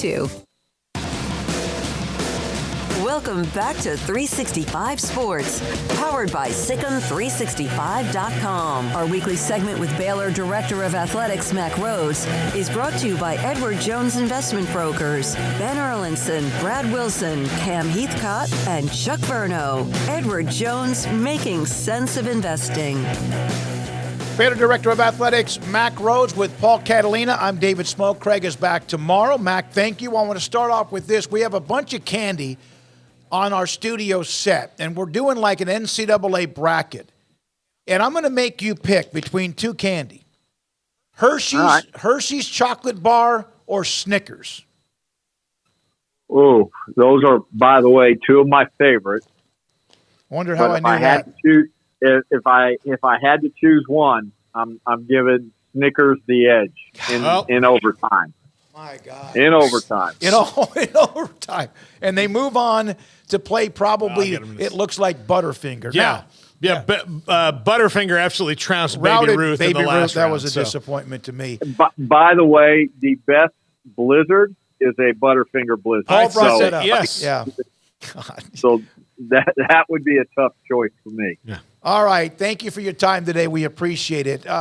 Now, the Big 12, I was going to ask you about the schedule, and then I saw a couple of notes that it's coming out tomorrow, and you're going to give us who Baylor will play in 2024. Exact. How'd you know? How did you know? I just knew you would.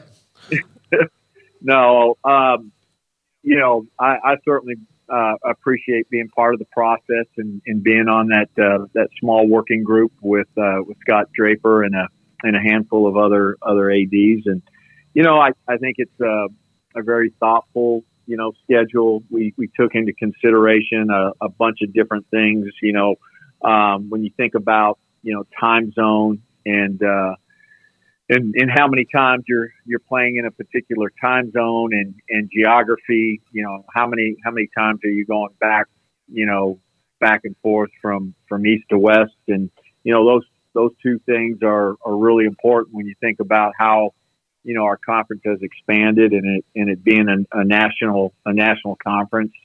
We looked at historic game matchups and, when you think about the Texas schools or the original 8, how many times should we be playing each other? How many times should the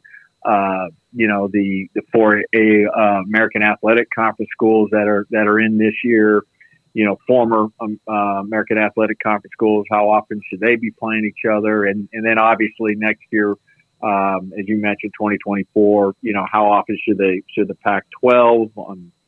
So all of that, and then we also, very similar to the SEC, we looked at just competitive balance and really, rank the teams and then, there's some protected matchups that I won't speak to today, but those will be certainly apparent when it's released. So excited for it to come out, and it's obviously much different than what we've been used to when you think about the previous year, and you played everybody, and so how do you figure out the two best in the conference championship game? Again, we're going through that this year, but then I think the future for us is to have some conversation about how many Power Fives should we be playing, right? Should it just be the 9 conference games, or should we continue to play 10? And how does that compare to some of the other conferences? And all of this relates to when we open up and we move CFP from 4 to 12. And so I think even though it's a 4-year window, I think we're gonna need to probably think about it after the first 2 years. Mac, is it similar to the Big Ten model for scheduling? I would, Paul, it's a great question, and I would say, in theory, it's probably most similar to the Big Ten. What I would tell you, just in recollection and going through all of this, the Big Ten had quite a few more protected matchups than what maybe we have, and so that obviously a little bit different pathway. But yes, if I was to take a look at all of the conference schedules, and again, I know the ACC announced yesterday, I believe, and so I haven't had a chance to look at that one, but I would say yes, probably most similar to the Big Ten. You mentioned the in-state rivalries, and you're about to have one with Houston. Can you say that you'll play everybody that's a Texas school in the Big 12 next year? I can't really speak to that. Okay. I will tell you that there is certainly recognition of those are games that I think our fan bases want us to continue to play, and so it won't be every year, but there is a recognition that those are important matchups. Mac, the process for invoicing Iowa State for a window, I'm curious about. Do they tell you to get estimates? I mean, you got to get this done in a week. You've got another home game. Less than a week. Also, if you can get that done, we've had some windows broken here. If you can get it done in a week, if you could send us the name of that guy who does that, I'm very curious, because that's a unique one. I mean, I know that there's been tons of things have happened in coaches' rooms out of frustration and joy and all that, but a whole window gone, that one's new to me. Yeah, I thought you were going to say, "Hey, just add your broken windows to our invoice." So I'm glad you didn't go. I'm glad you didn't go there. But yeah, that one, that one's a first for me. But I appreciate the Iowa State staff, those that were there at the game, immediately reached out to talk to our staff. Jamie Pollard, their athletic director, was not at the game. They were hosting Big 12 cross country championships, so he stayed in Ames. But it wasn't shortly, after the game that I got a text from him apologizing, and all of their administration was quick to react, to apologize, and just let us know what we can do and how we can reimburse you. And so, and again, most thankful that nobody was hurt. Mac, the losses pile up. The attendance obviously is not the same. You have Houston this week. the season's winding down. How do you, with right now the program the way it is, plan to regain the trust of your fan base and customer base moving forward? Yeah, I think it's a great question, and it's one that is on my mind constantly, along with certainly a lot of our staff members. But and you've heard me say this before, so I apologize if it's repetitive, but I certainly know and have an appreciation for our fans and just how frustrated they are. And I think even though it's not a lot of fun to go through, I'd rather be part of a program where you have fans that deeply care, because it's those that deeply care who are frustrated, and so never want to take that for granted. And, I think about the Iowa State game, homecoming, the celebration, terrible weather, right? Not ideal weather, and we still had fans come on out to McClain. I thought we had a great crowd, and so again, grateful and thankful. And it's when you have fans that have become accustomed to success, and you don't match that, it's hard, and I think about since 2011, we lead the nation in combined wins in football and basketball. You think about the last 10 years of football, 5 of those we've finished in the top 15, and 10 of 13 years we've been ranked, and again 2001 the best season in the history. And so we built a great standard, and when you fall short, man, everybody's frustrated. By the way, including the head football coach and including the athletic director. I think what gives me great confidence is the people we have in place. And since I've been here, every time this program has experienced a setback, it has always responded. You think about 2017. And then the following year, and you think about 2020, and then the following year. And so, I certainly have great faith and belief, and we're working like crazy so that this program responds in a very, very positive way. The goal has to be right in the future to have a program where we have fewer setbacks, and they're fewer and far between. It's a more difficult time to manage that with, the landscape is much different than it was 2 or 3 years ago. And so I think, again, we're navigating that and working hard on that each and every day. And as I mentioned, it's something that, I candidly think about all the time, all the way up until I put my head on a pillow and I wake up in the morning and even in the middle of the night. So, and finally, I just say that, Dave's a great partner in all of this. I love his intelligence, his humility, and his motor. And,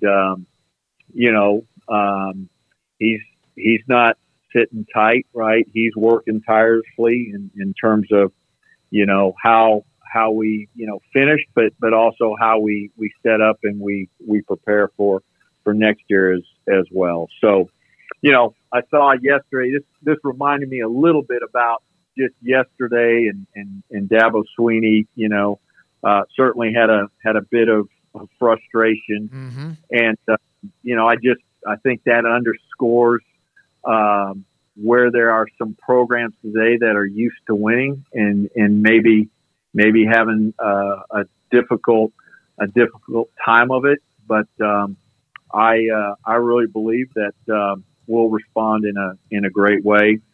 like we have following the 17 and the 20 seasons. You were at Houston, and you did some good things there, and obviously set them up for some success. Now that obviously Pesman, the AD, we've had him on many times. What it means to Houston to be a part of the Big 12 like the others.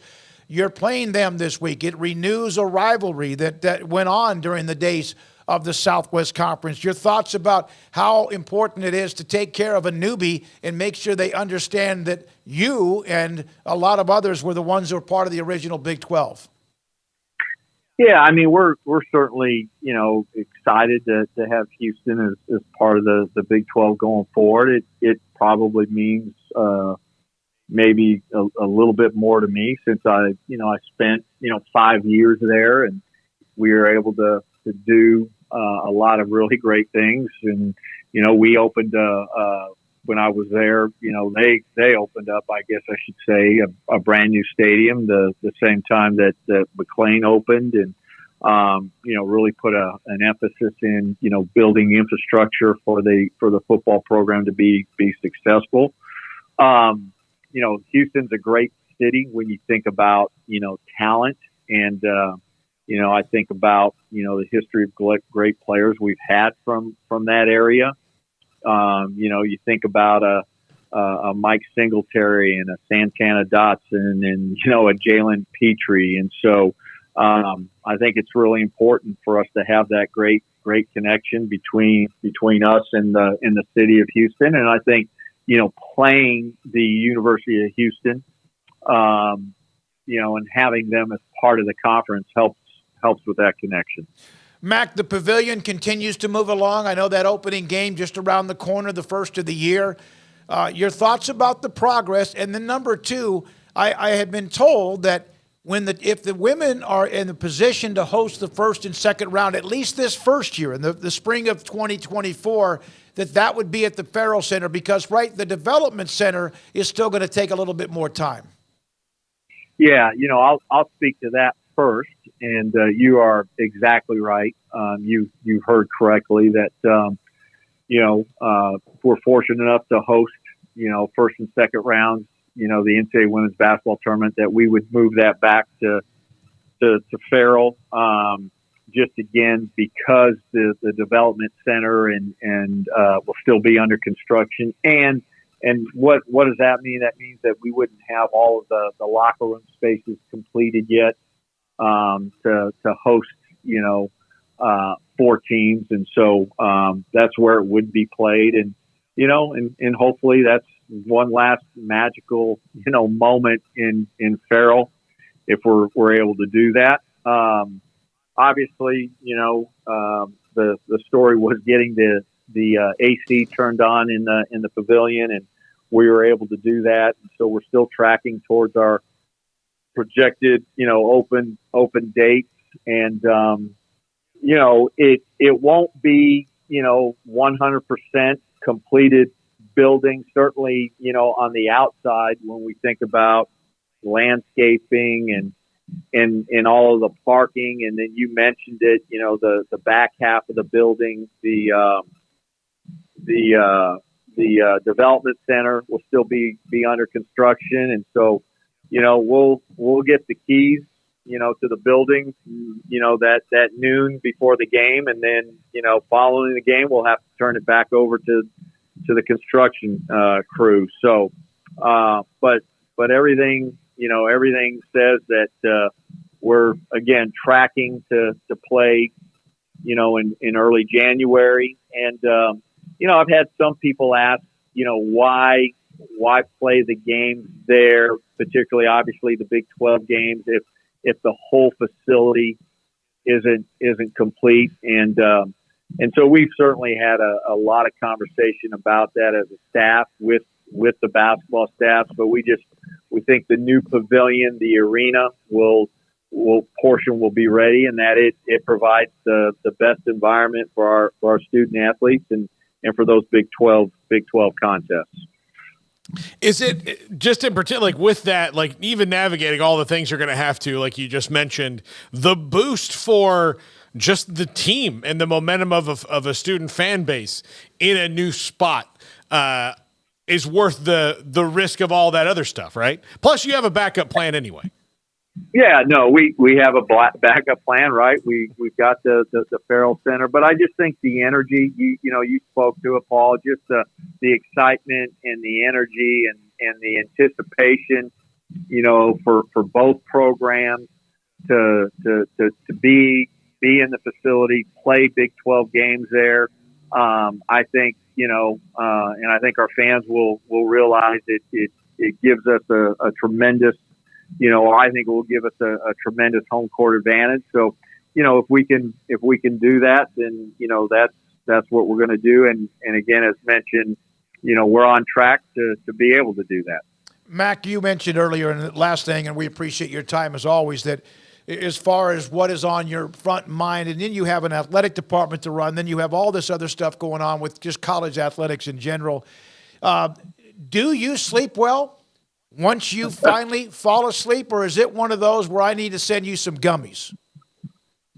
Well, the honest answer is I don't sleep well, but I've never slept well. Okay. And so, I'm a person that, I think I sleep literally no more than 2 hour increments. I'll sleep for 2 hours and then I'm up and then, go back to bed for another 2 hours. And that's just kind of the way I roll. So, just the way I guess God made me. Do you have like a little recorder there, or do you write like it's sticky notes? I've done that. I'm not kidding. I have like a to-do list, and I have it, and I'm always adding to it, whether it's 3:30 in the morning or whenever. Yeah, I'll do something on my phone, or again, I think we've talked about it, even like when I go back, I go out on a jog. Sometimes the first thing I come in is write stuff down. So, but yeah. And then I'm going to be, there's been some times where like, oh, I'm not writing this down because I've had enough. Yeah. Like, yeah. Even though I'm thinking about it, but, no, that's the way, I guess that's the way God made me. And so, the way I roll. Thank you very much for your time. That's Mac Rhodes, Baylor's Director of Athletics, on many things, including trying to make sure that Baylor, as a university and athletic department football program, because of how bad things have been, and it's been tough, it's obvious, and how they don't completely lose the fan base or have to regain back some, and it won't be easy. Some, I've seen it, I've heard it, I heard from, I'm not going to another game this year. I'm not sure what the crowd will be for Houston on Saturday. You can see that it's dropping. It's not like they're completely blind, even though fans will think, yeah, they are. That is still front and center. It doesn't mean you're going to get the answer you want, the decision you want, the moment that you want, and I don't know what that is. I don't. But we appreciate Mac at least for answering that question among many, many others, including the game with Houston coming up where he used to be, coming up on Saturday at 2:30 at McClain Stadium. When we come back, we're not done. No Craig today, so no Off the Radar. So we'll get to a couple of more stories and also some college football notes. And Tim Brando will join us right at 5 o'clock. John McClain Hall of Famer at 5:30. And this is 365 Sports. TexasBeefHouse.com. It's interesting because I was just now looking up their address to send the Duvall family a thank you note. In fact, they're having that massive auction coming up this weekend. No, not this weekend, but next weekend. And it's an opportunity for you. You as just someone who you might live, you have a family, your business, you own a restaurant, any of the above. Like I have a deep freeze on the back porch of the condo where I live. And I have a lot of beef in there, or chicken and even pork, etc. TexasBeefHouse.com, coming up on Saturday, November the 11th at the Duvall Ranch in White House, just outside of Tyler, their first public beef auction. Some of you have asked me, okay, let's say you win or you actually buy something, 30 and 40-pound bundles of you buy something. They will send it to you, and of course the cost of shipping will be on you, and that's fine, but they will get that to you. TexasBeefHouse.com will auction off Wagyu and Angus beef, aged Wagyu and aged Angus beef, 30 to 40-pound bundles with steaks, hamburger, and primals. The perfect for restaurant owners, I brought that up, and also for homeowners. Imagine what you might be able to put back in your deep freeze for you to have for the rest of the holidays and for the rest of however you want, because you could always also then go to TexasBeefHouse.com and order what you want. Samantha Duvall is the one who you will speak with, and she's also the one that will take care of your order. The TexasBeefHouse.com college football pick'em. I'm going to put this link back up again. You can go up until basically about the time a game starts. We'll put that up. We've had winners from all over the country, from the Northwest to the Southeast, from the East Coast to the West Coast, throughout the Midwest, in the Northeast, and also around the Southwest. Thanks to Kim Coulter, who bought 15 $100 gift certificates from Texas Beef House for you and for us to have the Pick'em contest throughout the football season. By the way, on that auction on November the 11th, you can be at the ranch. You could also be in person to bid. You can be on the phone, and you also can be online. So there's the options for you in case you can't be there. It's TexasBeefHouse.com, and the first public beef auction, Wagyu and Angus beef in 30 to 40-pound bundles, steaks, burgers, and also primals. That's hamburgers and or beef just itself. It's TexasBeefHouse.com. From the first workout to the last practice, sports is an incredible and rewarding challenge. Hi, this is Dan Ingham with the First National Bank of Central Texas, and we're proud to support each athlete, every parent, and our educators. From families, small businesses, to the biggest industry, we're here to help. With remarkable products like our free First mobile app, we've got banking ideas that fuel big dreams. That's the First National Bank of Central Texas. Familiar faces making local decisions. Member FDIC, Equal Housing Lender. Petty Clinic Men's Healthcare in Woodway is now proud to offer you men an exceptional weight management body sculpting product called semaglutide, also known as Ozempic or Wegovy. Semaglutide is an FDA-approved weight management medication. Once-a-week injections of this powerful medication offers an average body fat weight loss of 20% within the first year of treatment. In addition to body sculpting, semaglutide also normalizes blood sugars and has the clinical research proof of reducing blood pressure, cholesterol, stroke, and heart attack risk. If you're like most men and you have stubborn fat that will just not respond to typical diets and exercise, then help is finally here. Semaglutide, affordable, highly effective. Google search Petty Clinic Waco and reach out to the Petty Clinic team today for a free consultation with Dr. Petty to see if semaglutide is right for you. Go to pettycliniclowt.com. Shorty's Pizza Shack at 12th and Bagby is a homegrown, locally owned pizza place that's out of this world. Everything from the dough, the sauce, the sausage topping is made fresh in-house. Not to mention the amazing pizza pillows, the chicken wings are to die for. Try the Sikkim sauce, chili cheese fries or tots, plus great specials on food and drink every single day. Shorty's is also the perfect spot to watch the game with your friends. Shorty's Pizza Shack at 12th and Bagby. Tell them Paul sent you by. At Ideal MRI, we feel blessed to be a part of the Waco community. We're a small family business right here in Central Texas, and our goal is to bring down the cost of healthcare while maintaining high quality. At times like this, the cost of healthcare has never been more important, and unfortunately, significant illnesses and injuries still occur. That's why Ideal MRI is open and here to serve you through the difficult time. We offer premium MRIs just like a hospital with state-of-the-art technology and specialists, but you'll pay less. Sometimes thousands of dollars less, whether you're using insurance or not. At Ideal MRI, we accept most insurance and there are no hidden costs, even offering financing if that's needed. Everything included in the price, and you'll not get something as a surprise in the mail later on. If you need an MRI, ask your doctor about Ideal MRI. They'll know. You can schedule an appointment safely from home online in minutes at idealmri.com or give us a call, 833-IDEAL-MRI, idealmri.com. This is 365 Sports. The Sikkim 365 app is brought to you by Allen Samuels Dodge Chrysler Jeep Ram Fiat. Come by, let's be friends. Thanks to all of you, everybody that watches us or listens to a Sikkim 365 app, which is really good. Okay. Don't tell me. I've already said Butterfinger won. No, Butterfinger won. Snickers won that one. We've got to, determine these last two because we've only got a little over an hour left. Okay, the Reese's Peanut Butter Cups. And this is kind of a weird matchup. This is like one of those oil and water. What would Skittles, what would their common opponent have been normally? I don't know. Look, here's the thing. Skittles maybe M&M's. Yeah, maybe Skittles versus because they're both, Starburst. Skittles are Starburst. Yeah, but see, I am promoting good dental health. Yeah.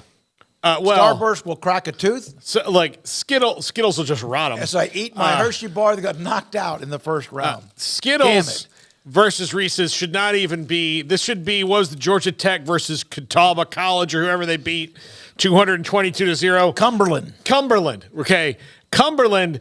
This is. Skittles or Cumberland. Reese's, one of the best candies if Craig that will ever was here, walk there. That would not still be there empty. No, we just have the wrapper. Yeah, you would have the wrapper. Sitting there. Reese's are way better. Skittles. All right, so we're just going to throw Skittles are for little kids. We're making that one decision. So now we have Mr. Goodbar, Butterfinger, Snickers, and Reese's. Now here's the mother load, baby. Yeah, I'll just put the poll up. We're going to put the poll up, and we're going to make you, and we will ask our guest, Tim Brando, at 5, M&M's and M&M's. This is like a family. This is like an argument like the Hatfields and McCoys here. All a part of the same family. They all probably came from each other too. M&M's, peanut, and M&M's plain. Garrett? Oh, peanut. It's not even close. Look, I love M&M's in all their forms. It is by far my favorite candy. If you put a bowl of M&M's here and it was mixed, if he threw in all the other ones, the fudge and the crispy and the peanut butter, everything they've thrown in there, mint, I would eat them all without even blinking an eye. I've got to go with the plain, the classic. Nothing makes me happier than a plain M&M, although I do love the peanut. Sir, blah, blah, blah. I'm rude, I know it. I have part of a Hershey bar. Neither you, sir, need therapy. Yeah, you got help. And look, peanut so far with 22 votes is dominating. Why? Because it's larger, so you get more? There's just more flavor to it. Yeah. But Katie Rader, Paul. Thanks for the 365 Katie super Rader, chat. a couple of healthy snacks on us. Thank you very much. Now, no, but you're right. If there was a bowl and there was like 5 bags of one and 5 bags of the other, and I've probably been guilty of not only doing that at a party, and I can't remember the last time I went to any kind of party, but not only would I have continued to dip in there and eat, I would have probably stuffed 25 or 30 handfuls in my pockets. See, I'm only grabbing the peanut ones. Like, that's the only M&M I'll mess with is a peanut M&M. Have you had the UT crispy? Parking, yeah, I don't like crunch. them. See, I like the crunch. UT Parking, very part of the strengths and weaknesses of these candy is it's got a crunch too. Alan, texture in the M&M. Yes, thank you, Alan. Peanut butter. Peanut looks like peanut butter, and Sir Blah Blah Blah admits he does need therapy. Yeah. XO Mount Hood. Every candy bar loses to a Little Debbie Nutty Buddy. A Nutty Buddy? I don't know. Now, if you that's a different. That's not even really. That's not a candy. It's kind of a that's cookie. Not a candy. That's like if we would do Twinkies and Suzy Q's and all yeah, that, wouldn't we? Yeah, that's more of that thing. But Nutty Buddy's close to a. By the way, candy bar. Twink Hostess, I was at HEB the other day, and Hostess has fallen victim to the pumpkin spice craze. You can get like a pumpkin spice cupcake or a Twinkie. I saw those. I went right by them. Yeah, I mean, you know how I used to always on a road trip, I'd have my little cooler with the 15 Diet Cokes, and then if we didn't stop at a convenience store to get the nasty deep-fried gizzards, man, we did that all the time. I did. And then I would pour a bunch of salt on it. We would go into the Hostess cupcakes, the Twinkies, the Suzy Q's. Okay. I could down a few of those. Plain started to make a little bit of a comeback here, but Peanut still has a very commanding lead at 59-41. Because they're starting to press. Yeah. Plain M&Ms are starting to do a little bit. All right, so yesterday, and I know all this has been out for almost 24 hours, and we discussed part of it, SMU's schedule, SMU's non-conference back-to-back, and not back-to-back years, but a couple home and away with BYU. Here is the mass picture, and God help you if you have eyesight like me and you can't read all this. There is the 2024 ACC mass schedule from top to bottom, from Boston College. You have Cal in there now. Of course, Stanford's in there. You have the SMU in there, all the way down to the W in Wake Forest. Paul, you do have that game in Dallas for you to go watch. That's great. Let's see here. FSU also has, let's see, they have Boston College. They always struggle against them. Yeah. Cal, Clemson, is that going to be Clemson without Dabo? North Carolina, Duke. So you're keeping the main ones. Here's the great news for FSU. Mac Brown has never beaten his alma mater. Really? Never beaten them. Duke on the road, going to be tough, especially if Mike Elko's still there. Miami on the road, I think it'll be really tough next year. Why are they still only playing 8 games? I don't know. It drives me nuts. I mean, that's 17 teams. Mr. Guy just brought that up. They still only have 8 games. I get okay. I know, and you could make it better. I mean, look, if you just, pick randomly Virginia Tech schedule in there, I'm looking like if you did anyone get screwed? No, I don't think so, because it's hard to do that with 17 teams. I mean, everybody's, like.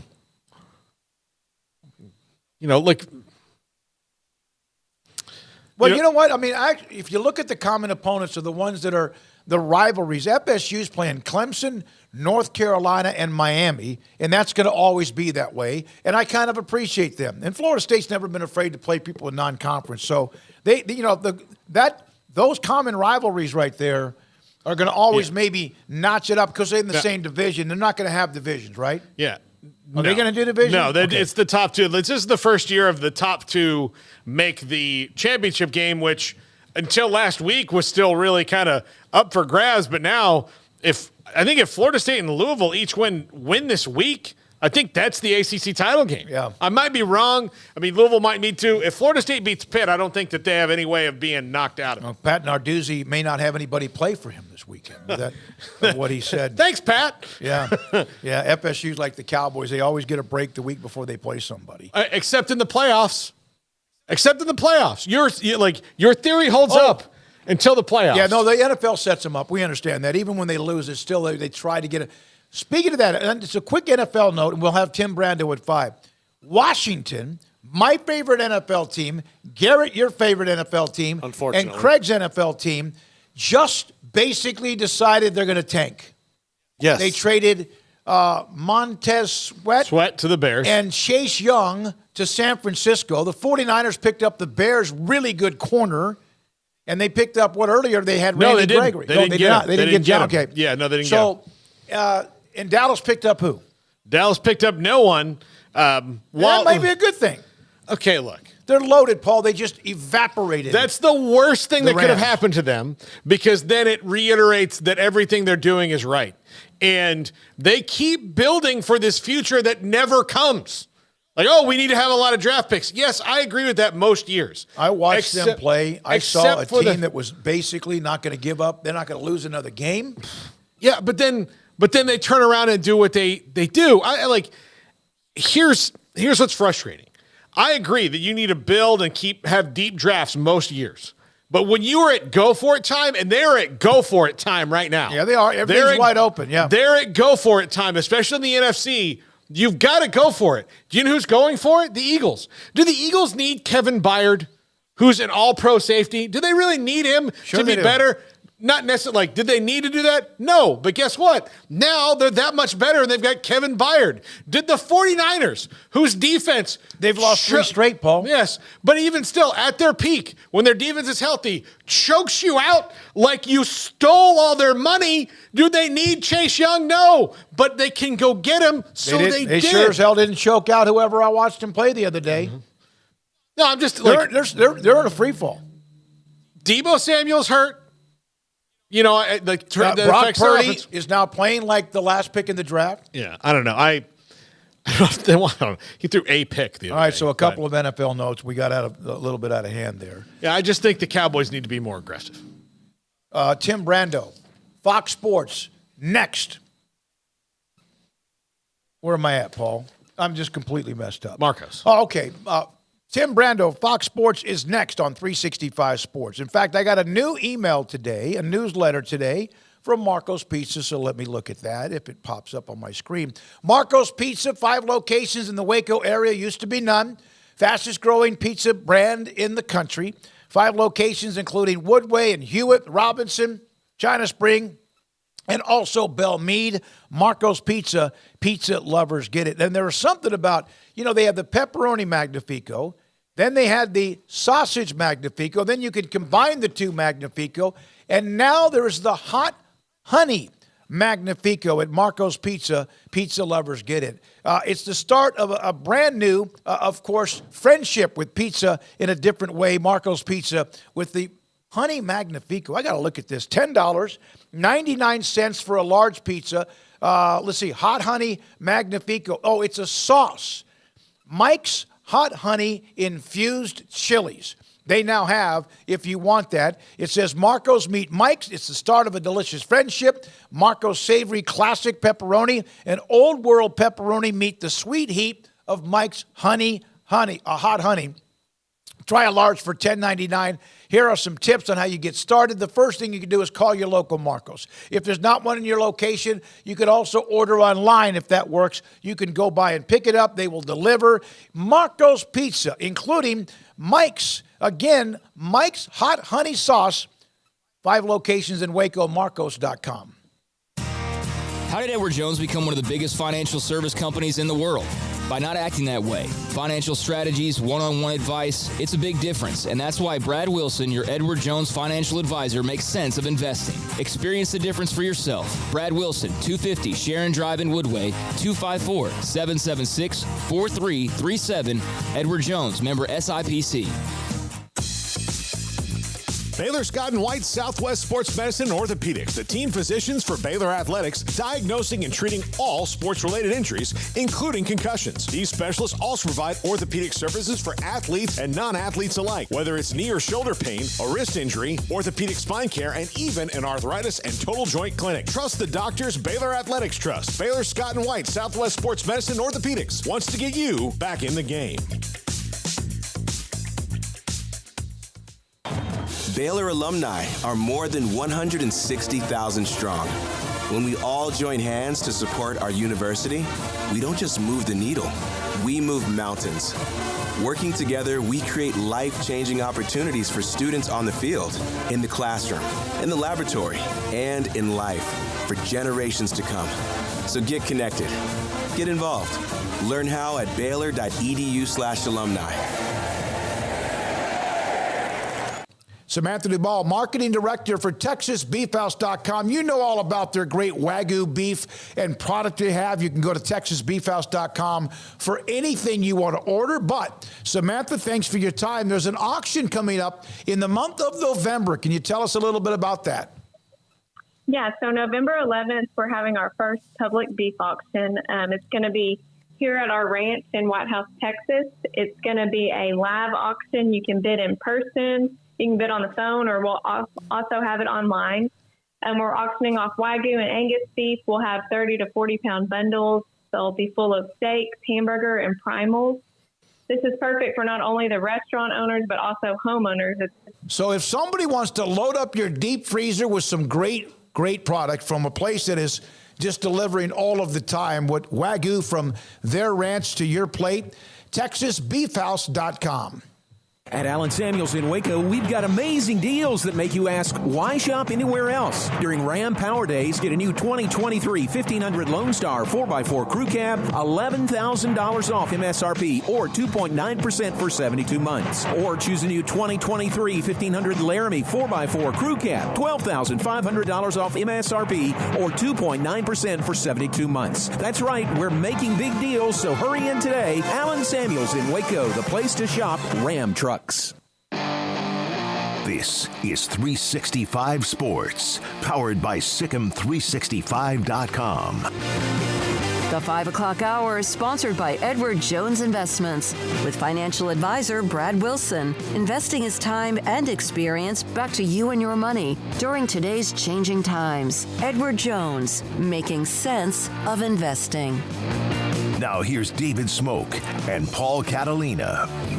Man, we love having Tim Brando on the show, and Tim has always been kind enough to let everyone know when he's going to appear with us on 365 Sports, and we do it again here today. Tim Brando, Fox Sports. Tim, it's Halloween, as you know, So I bought a bunch of candy randomly at a convenience store. We're having a candy, like a tournament. We're down to one of the picks is Snickers against Reese's Peanut Butter Cups.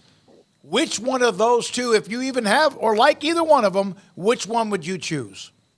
I'm not crazy about either, but I would take Snickers. Okay. What is your favorite? I'm not crazy about either one. All right. What is your favorite?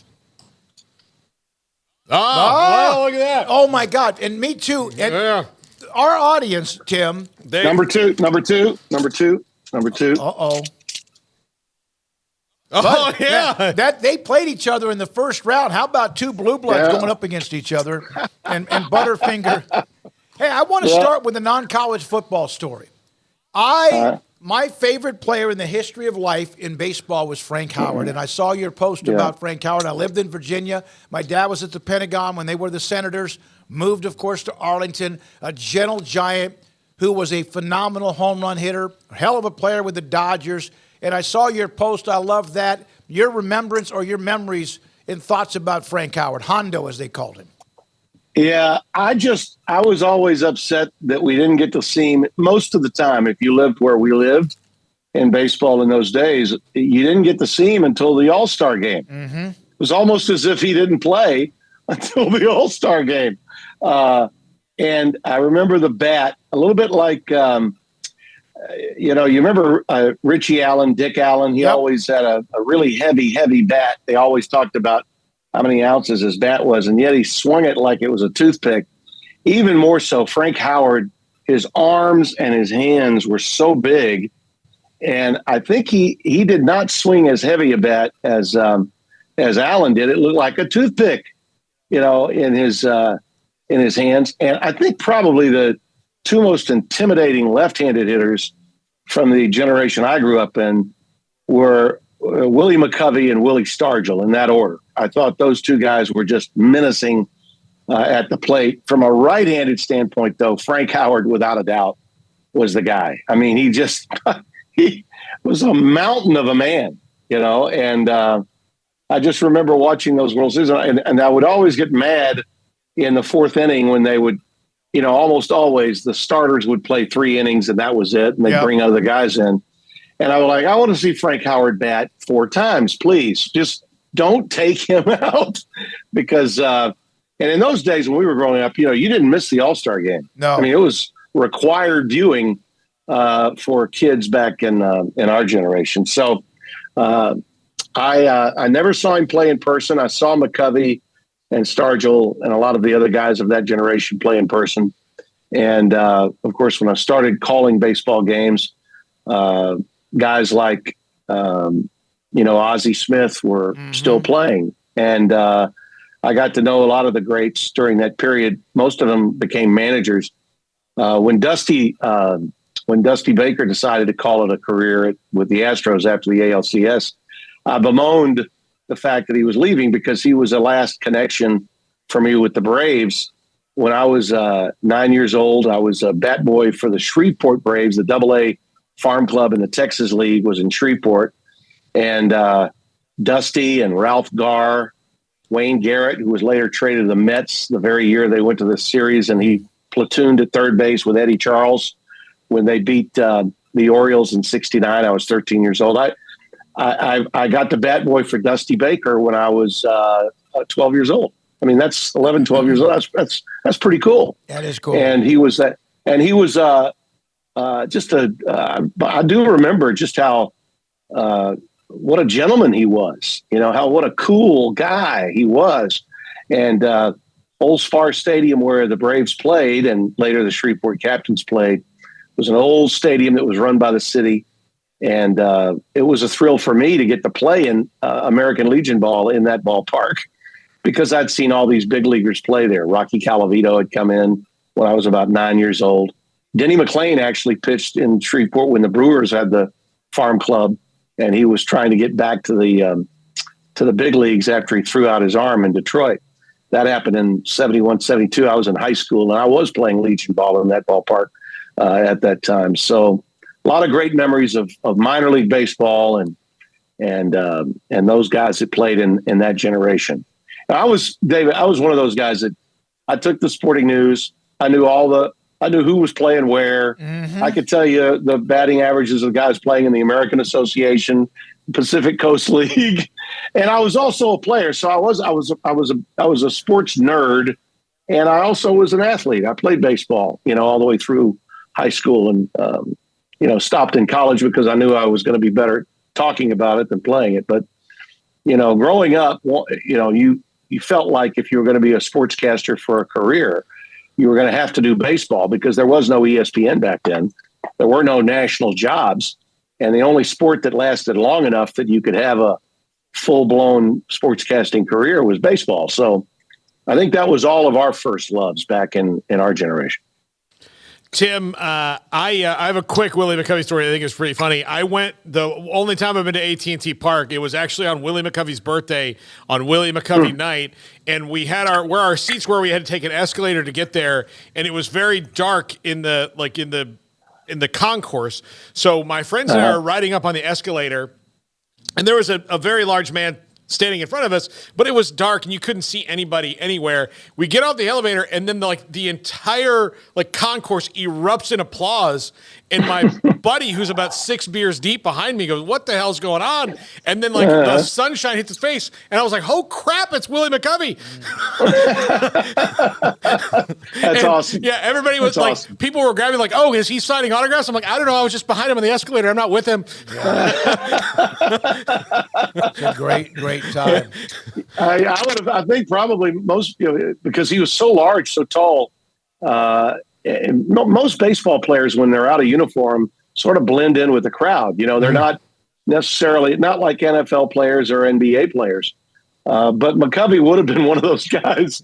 I think if you had gotten him from an angle, you might have known it was the he was stretch. Just a tall guy in front of me. That's all I thought. Yeah.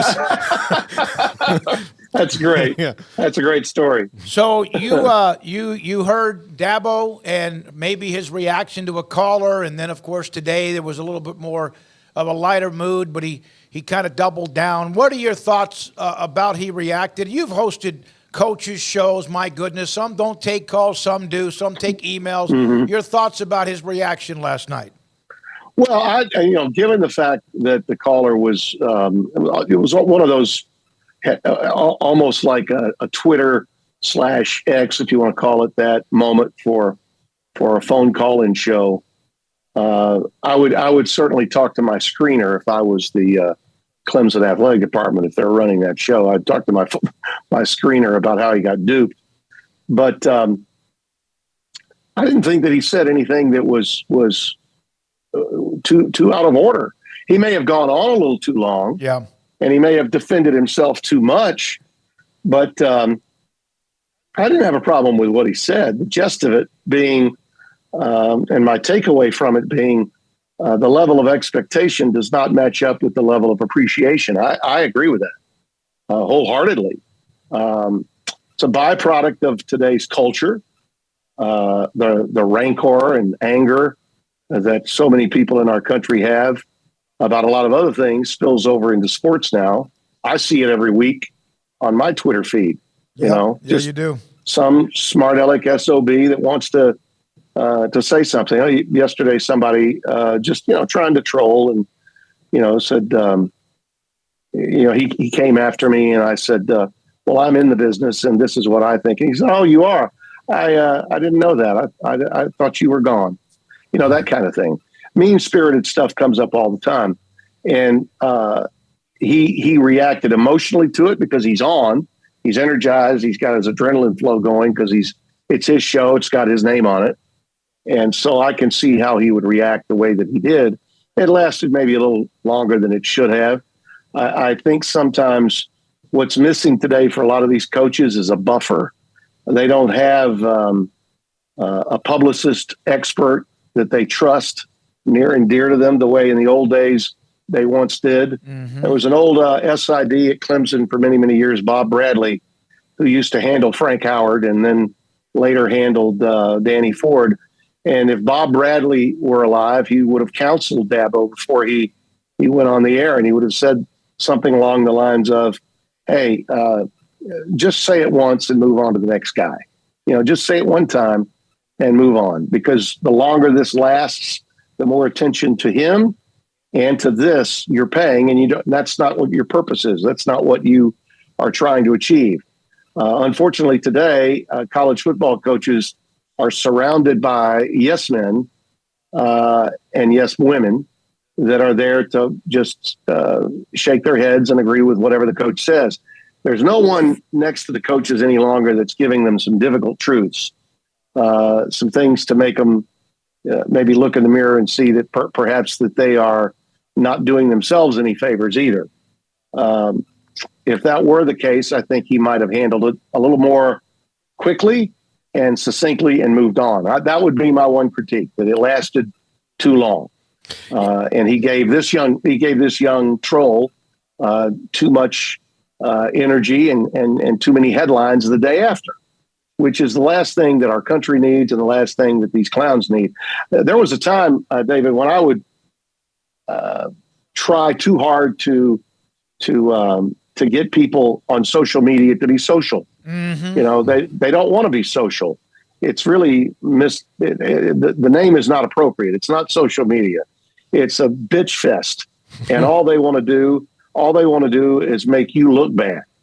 And you got to understand that. I still probably have more dialogue with people on social media than anybody else that does what I do for a living. And I'll probably continue to be that way. That's who I am. But the moment I identify that they're out of bounds, I either block them or I just dismiss them, say something equally dismissive and say the hell with you and move on. But that would be my only critique of Dabo. What we're seeing here is the end of coaches that are have made their images and their beliefs of hey, I'm just like anybody else. I just happen to coach your football team. You know, the Bobby Bowden approach, which I think is a little bit more what Dabo is about. Those days are gone. Those days are gone. You can't aw shucks people anymore and have people go away saying, "Oh, well, he was really nice about that." People don't want to go there. They just want to say, "You're making $10+ million a year, and you're 4-4. Get the hell out. We don't want you anymore." That's what they want to do, and that's how they approach things. And I don't think it's necessarily indigenous to head football coaches. I think it's just that's the way our country is now. People are rude to one another regularly. You see it all the time. Just go to a ticket counter at an airport. You'll see it all the time. Yeah. Tim, I think the only where he kind of lost me was, where he shouldn't have even talked about the money he's making. He's earned that money. He doesn't have to prove it to anybody. But when he said he started out as the lowest and now he's this, yes, I know you're trying to say you worked hard, but also where it's going to fall on deaf ears is that the lowest paid FBS coach is the best damn job you can get. It's a great job money-wise. It's awesome. Yeah. So those are the things. But that happens when you're angry, I guess. Yeah, I think in his mind, he's thinking I was a GA. You know, I when I got into this business, I was having to sell some telephone books like a lot of assistant coaches did back in those days. I'm sure that's what he was thinking, but it doesn't land that way, to your point. Okay, it doesn't land with your ears the way he feels in his heart what he's trying to say, what he's trying to transmit. You're right. It's an excellent point. How do you think the College Football Playoff Committee will handle Michigan? Is it as they are now, or will there be, well, we think they're one, but man, we'll look bad if we put them there? Because how do you do that? Oh, I think there's, we live in a world, as my partner Spencer Tillman loves to say, we live in a world of images and impressions. And I think two things. I don't think Michigan will be number one in the first CFP. I don't think it's about what the issues are with Connor Stalions or any of the stuff that's going on with the NCAA or alleged wrongdoing by Michigan. I think it's about the lack of strength of schedule versus a strength of schedule for Ohio State. I think Ohio State will be number one tonight. And I think Michigan will be the second Big Ten team that could either be 2, 3, or 4, but I think will probably be 4. I think Georgia would be probably 3, and 2 will be Florida State.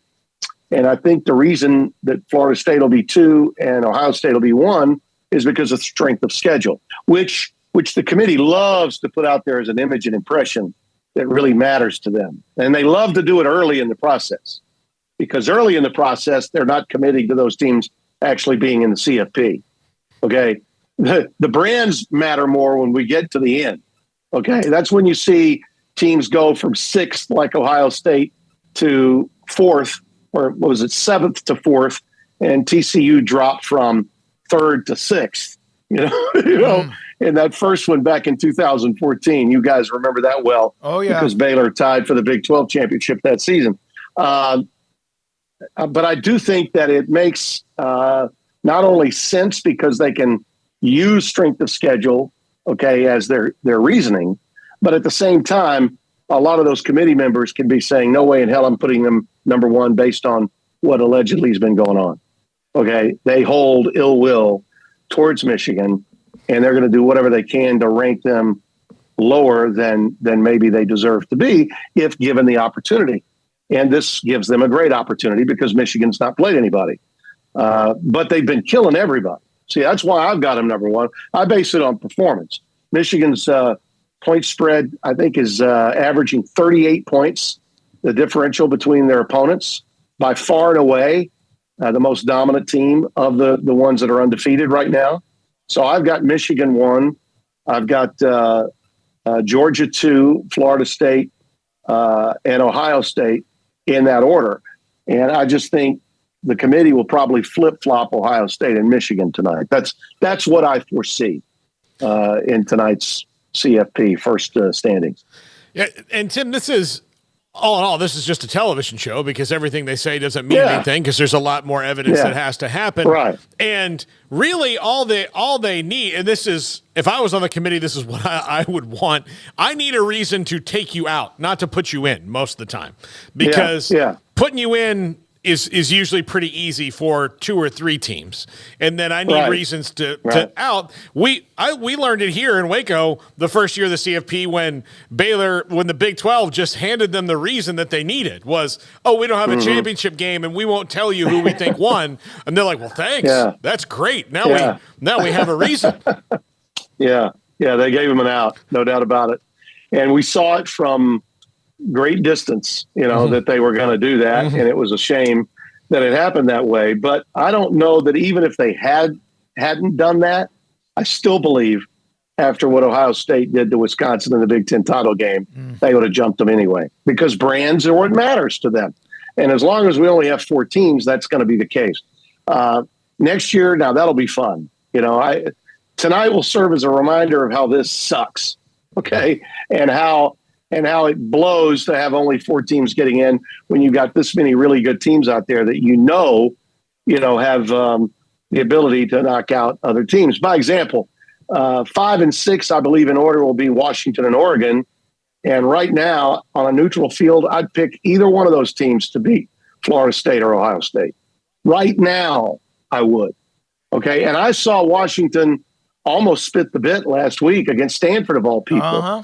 But the thing you notice about Washington is they can turn it on when they want. They got elite receivers. They've got an elite quarterback. They were a little bit under the weather last week. A little bit of a flu bug was going through the system. And I think that Kalen DeBoer, I think honestly felt like, okay, we're just going to be vanilla here. We'll do what we have to do to win this game. We don't need to show anything. They laid an egg last week against Arizona State, and you could argue they laid an egg against Stanford. But the reality is, does it really matter? No, it doesn't. They need to be at their best when they play the best, and all of that is in front of them. Washington's got a gauntlet coming up, and in the Pac-12, clearing that gauntlet is going to be the key. And the one thing that hurts Washington, and they know this, is right now the Civil War between Oregon and Oregon State looks to be a better game than the Apple Cup, with Wazoo kind of going backwards in that last weekend in a rivalry game. So there's more for Washington to lose in their rivalry game the final week of the season, Thanksgiving weekend, than Oregon has. Oregon State's got 2 L's. That was a tough loss for them at Arizona. But I think it only bolsters the fact that, the Pac-12 is just loaded with a lot of really good teams. Even the so-called bad teams can jump up and get you. Arizona's got one of the most underrated teams the last 4 weeks of this season. Not many people know anything about them, but just ask Jonathan Smith about them. That's a really good football team right now, playing at a very high level.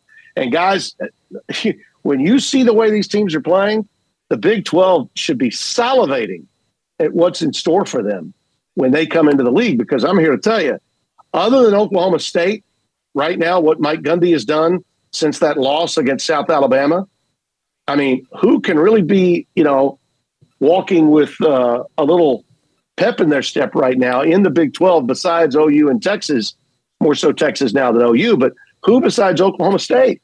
I mean, Gundy has got it going on again. Yep. And as I look at Arizona State, as I look at Arizona, Utah, and Colorado, my God, those 4 teams are going to come in with instant street cred into the Big 12. So it's going to be fun to watch next year in both the league and how everything shakes out nationally when we go to 12 teams. And we'll have 12 for 1 year, and I think we're going to go to 16 right after that. Tim, you mentioned Kalen DeBoer a second ago, and he was smaller school, then Fresno State, and then Washington. Lance Leipold to the West. Lance Leipold to the West. Yeah. Why do more schools can't look at Washington and Kansas and what they've done and say, okay, who are the next Lance Leipolds and Kalen DeBoers of this? Mike Gundy did it with his defensive coordinator, and that's starting to actually kind of work out for him as well. Yeah. Look, if you think a guy is a good coach and he is coaching really well with, bargain basement parts, don't you think you could maybe be good if you gave him the keys to the kingdom? Yeah, I think so. And, when you look at Kansas and Washington, what's the common theme with both teams?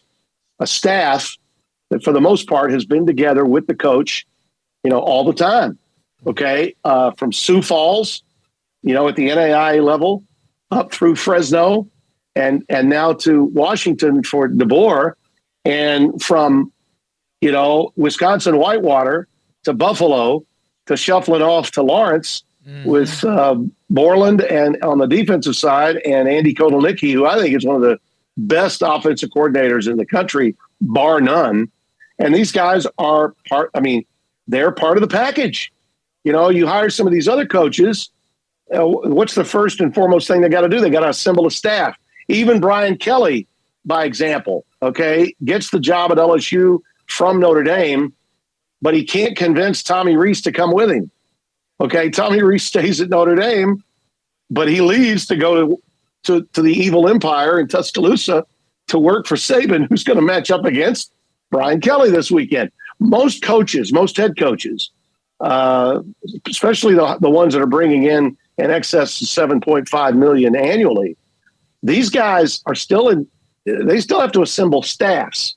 Okay, James Franklin's got a problem at Penn State because he doesn't have an offensive coordinator that can get him to the next level, and he hasn't had one since Joe Moorhead left him after Penn State won the Big Ten title in 2015. What's Penn State's problem? Why can't they beat Ohio State and Michigan? Because they don't have a scheme to match Drew Aller's talent as a quarterback. Well, these coaches, DeBoer and Leipold, they bring their whole staff with them. It's Johnny Holstaff. And that's a commitment, it's stability, and it's fantastic for anyone that chooses to hire them. I'm hearing some rumblings out of Iowa now that Brian Ferentz is committed to resigning at the end of the year. Will Kirk Ferentz, who's been there 25 years, hang on? Will he continue to be their head coach? They've got the third winningest program in the Big Ten over the last 12 years. That's pretty good when you consider that league and its strength. But the league's about to change, and it's about to get a lot tougher in that league than it currently is, just as it is in the Big 12. Does Kirk want to go through that? If Brian's exiting stage right, is that clearing the way for Kirk to okay, say, I'm willing to change, I'm willing to adapt, go get somebody else? Or is he going to say, you know what, this has been a nice run, I think I'll step aside and go by the way of Hayden Fry? If y'all want to put up a statue, go ahead, because I won a lot of football games here. He won over 200 games there. So that's something to think about with Iowa. Will Iowa come out and say, Lance Leipold, we'll give you everything you have at Kansas and then some, plus the infrastructure at Iowa versus KU? If I'm the Jayhawks and I'm their donors, I'm doing everything in my power to solidify the fact that Lance Leipold is going to stay put, because he's put them in a position. Think about it, fellas. They're in a great spot. Other than Oklahoma State, it's Kansas, and then who else in the Big 12, the current Big 12, okay, that's really, getting it done. Chris Kleiman's team is showing some signs. K-State is beginning to show some signs that they're going to be ready for November, and I hope they are. That game with Texas coming up is going to be huge. But they got to string a few more together before they get hot, like Oklahoma State and Kansas have been hot, Tim, in my opinion. I know you have a game. I believe you're doing Nebraska, Michigan State this weekend. Is that correct? So Matt Rule, good friend, great friend of the show. They're 5-3, which in the past by now they would be 2-6 or 3-5, and of course Michigan State's been a mess. But I know you haven't been there yet. But your thoughts about what he's done so far, year one at Nebraska?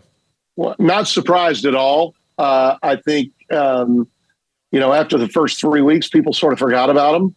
Oh gosh, they didn't get it done against Colorado.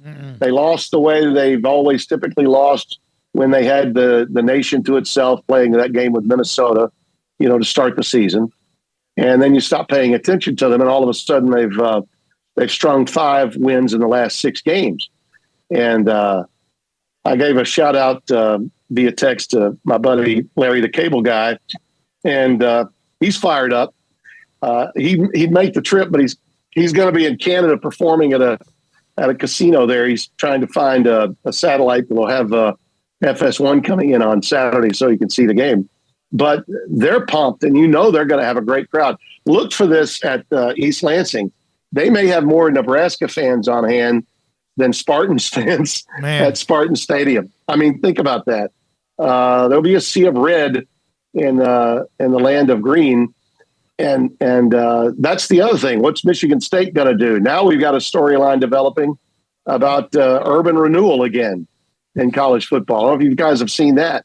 Urban Meyer apparently was seen in East Lansing overnight and into today. And Matt Ishbia, the walk-on for Tom Izzo, who financed that 9.5-year, 10-year deal for Mel Tucker, and then bought an NBA team. Apparently he's not run out of money. He's got more to spend. So Urban's name is popping up with that job now. Interesting. Yeah, the storylines we've got for that game. It really is. And normally Matt Rule, year one at Temple, year one at Baylor, normally it's kind of dummied down a little bit where he just tears everything down. And then, of course, the next year looks even better. But, he's done a pretty good job. Of course, in the west of the Big Ten, there really isn't anybody there that is like an alpha. Wisconsin is not who they are, and Iowa struggles on offense. So they've been able to get into the meat of the schedule that is pretty soft right now. Right. I do think Wisconsin is on the way to getting there. Phil Longo's offense is still something that they're adjusting to. I think that Luke Fickell, their defense is always a constant. You saw that against Ohio State. Plus, the Buckeyes just are not, in my opinion, that dynamic anymore. Without Marvin Harrison, what are they? Who are they? I don't think McCord is of the same ilk as the quarterbacks they've had in recent years, any more than Jalen Milroe is to Alabama, what they've been accustomed to the last handful of years. But I think Wisconsin will get right quickly. And I think that, those other teams, you got new coaches in there. Brett Bielema has only been there a short time, and he lost his go-to defensive coordinator to Purdue when he lost Walters to that job. And that took some of the stability, I thought, away from the Illini, who at times last year looked really good, scared some people, including Michigan and Michigan. So that's a league in transition. And everybody there now knows this. You better get good quickly, because with Washington and Oregon coming in and UCLA too. I mean, they're playing better than SC right now. I think that the number one question in the Pac-12 right now, as opposed to, will it be Oregon or Washington representing them in the CFP? The number one question now is who's going to win more games, Deion or Lincoln Riley? Yeah. Look at that schedule USC's got left. Yeah. Mm-hmm. Check that baby out. I know. As they skirt by Cal 50-49 last week. Yeah, we saw that. By the way, many of the people in the chat room love you having on you being on the show every time we can get you, Tim. They all wanted me to tell you that we love Thank you. Tim, we love him, and many others that say the same thing. Thank you for your time. Have a great broadcast in East Lansing. You bet. Looking really forward to it. I do think we'll be back in the Big 12 in the coming weeks. I can tell you that we're going to be in the Big 12 quite a bit in the stretch run in November, which is always great. So looking forward to that. Thank you for having me on. When you sit down, you and Spencer, tell Matt Rule that Smokey, Paul, and Craig said hi.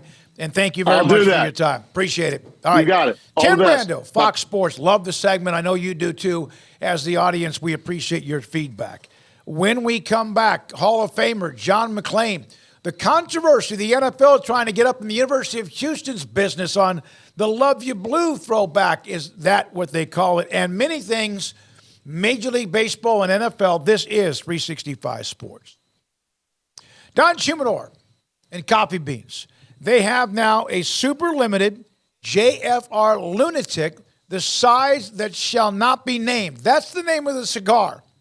It is a gigantic cigar made for huge ring gauge smokers, 10 inches long and a whopping 100 ring gauge.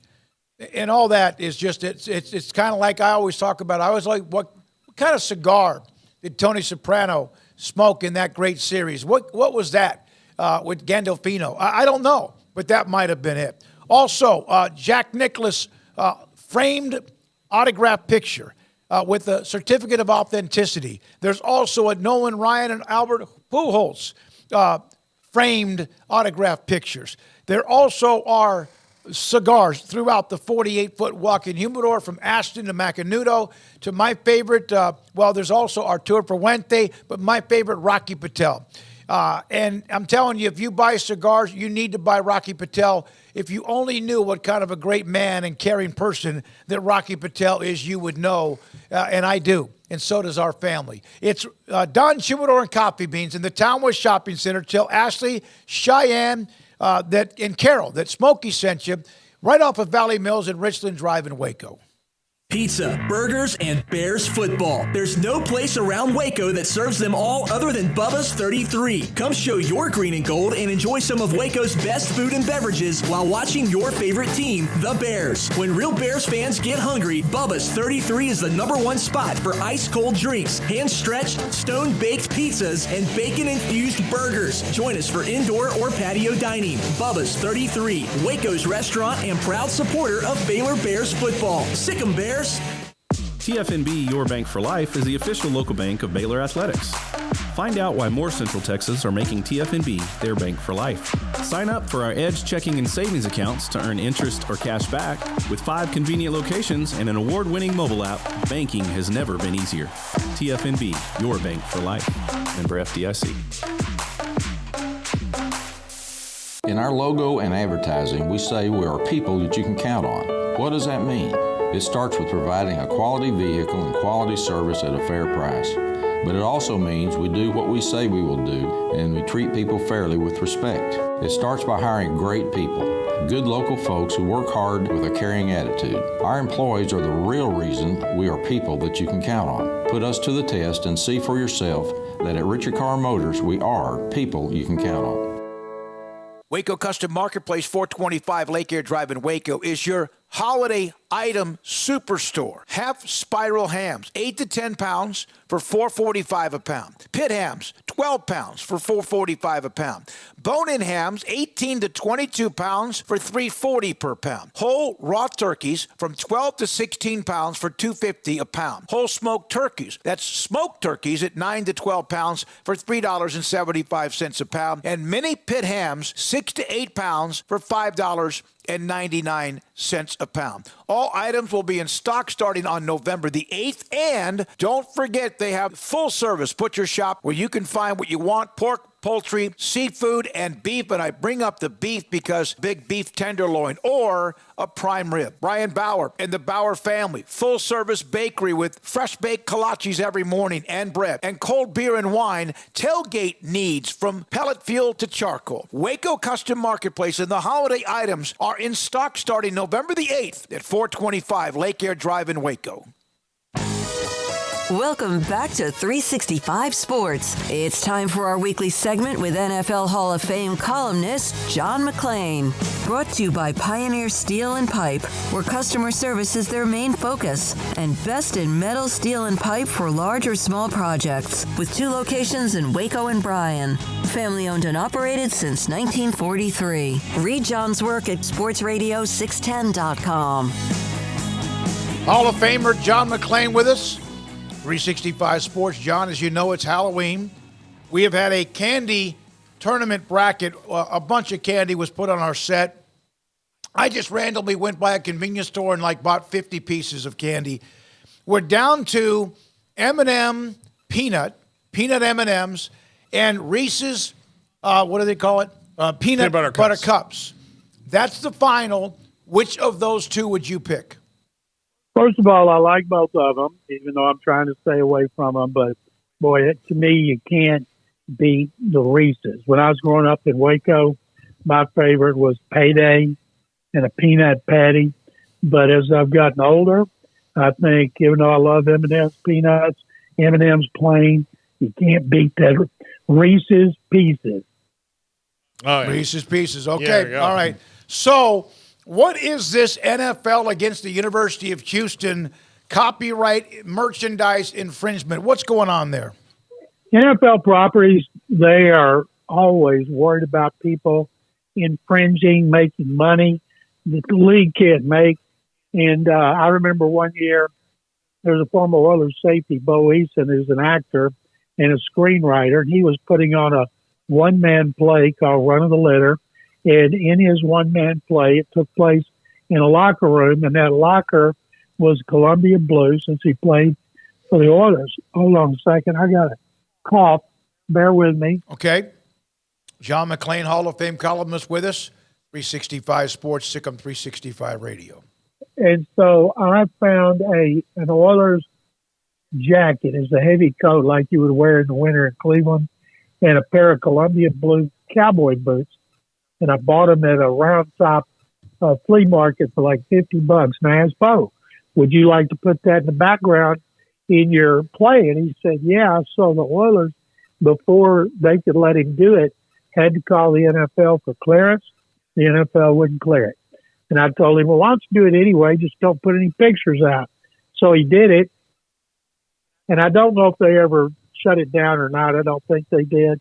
But they're sticklers for that. Even if the Oilers said, I want them to do it, doesn't mean you're going to get to do it. Same way with the Titans. One of the things U of H did, it was first game of the year. They did a really cool video narrated by Carl Lewis. And Rice did it, but they didn't publicize it.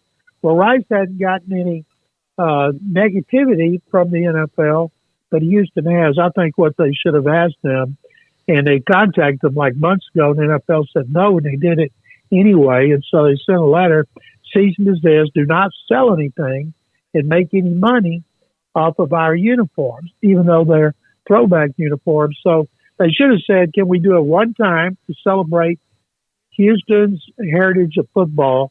And maybe the NFL would have let them, but probably not. High schools wear Columbia Blue down here. And what U of H wore was off. It was not the color. As soon as I looked at the uniforms in a picture, I said, well, it's similar, but that's not what the Oilers wore.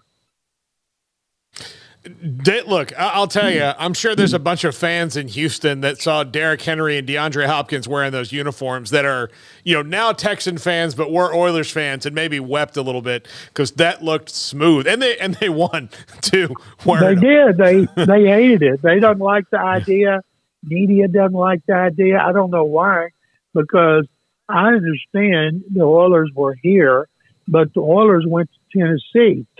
Texans have nothing to do with the Oilers. And so I thought those uniforms looked great. People, every time we talk about it here, they're ready to run me out of town. And the team won. DeAndre Hopkins caught 3 touchdown passes from rookie quarterback Will Levis, and Hop averaged 32.5 yards a catch. And they tied the Texans at a 3-4 record, second behind first place Jacksonville. So it just infuriates people down here. But I don't care who wears them. Of course, I'd like to see them worn here, but that was never an option. But I just want to see them worn. It was a reunion weekend up there. They had more than 100 former Oilers and Titans players, and all those players I talked to, Dan Pastorini and Robert Brazil and Bruce Matthews and Billy White Shoes Johnson, they loved seeing the Titans wear Columbia blue.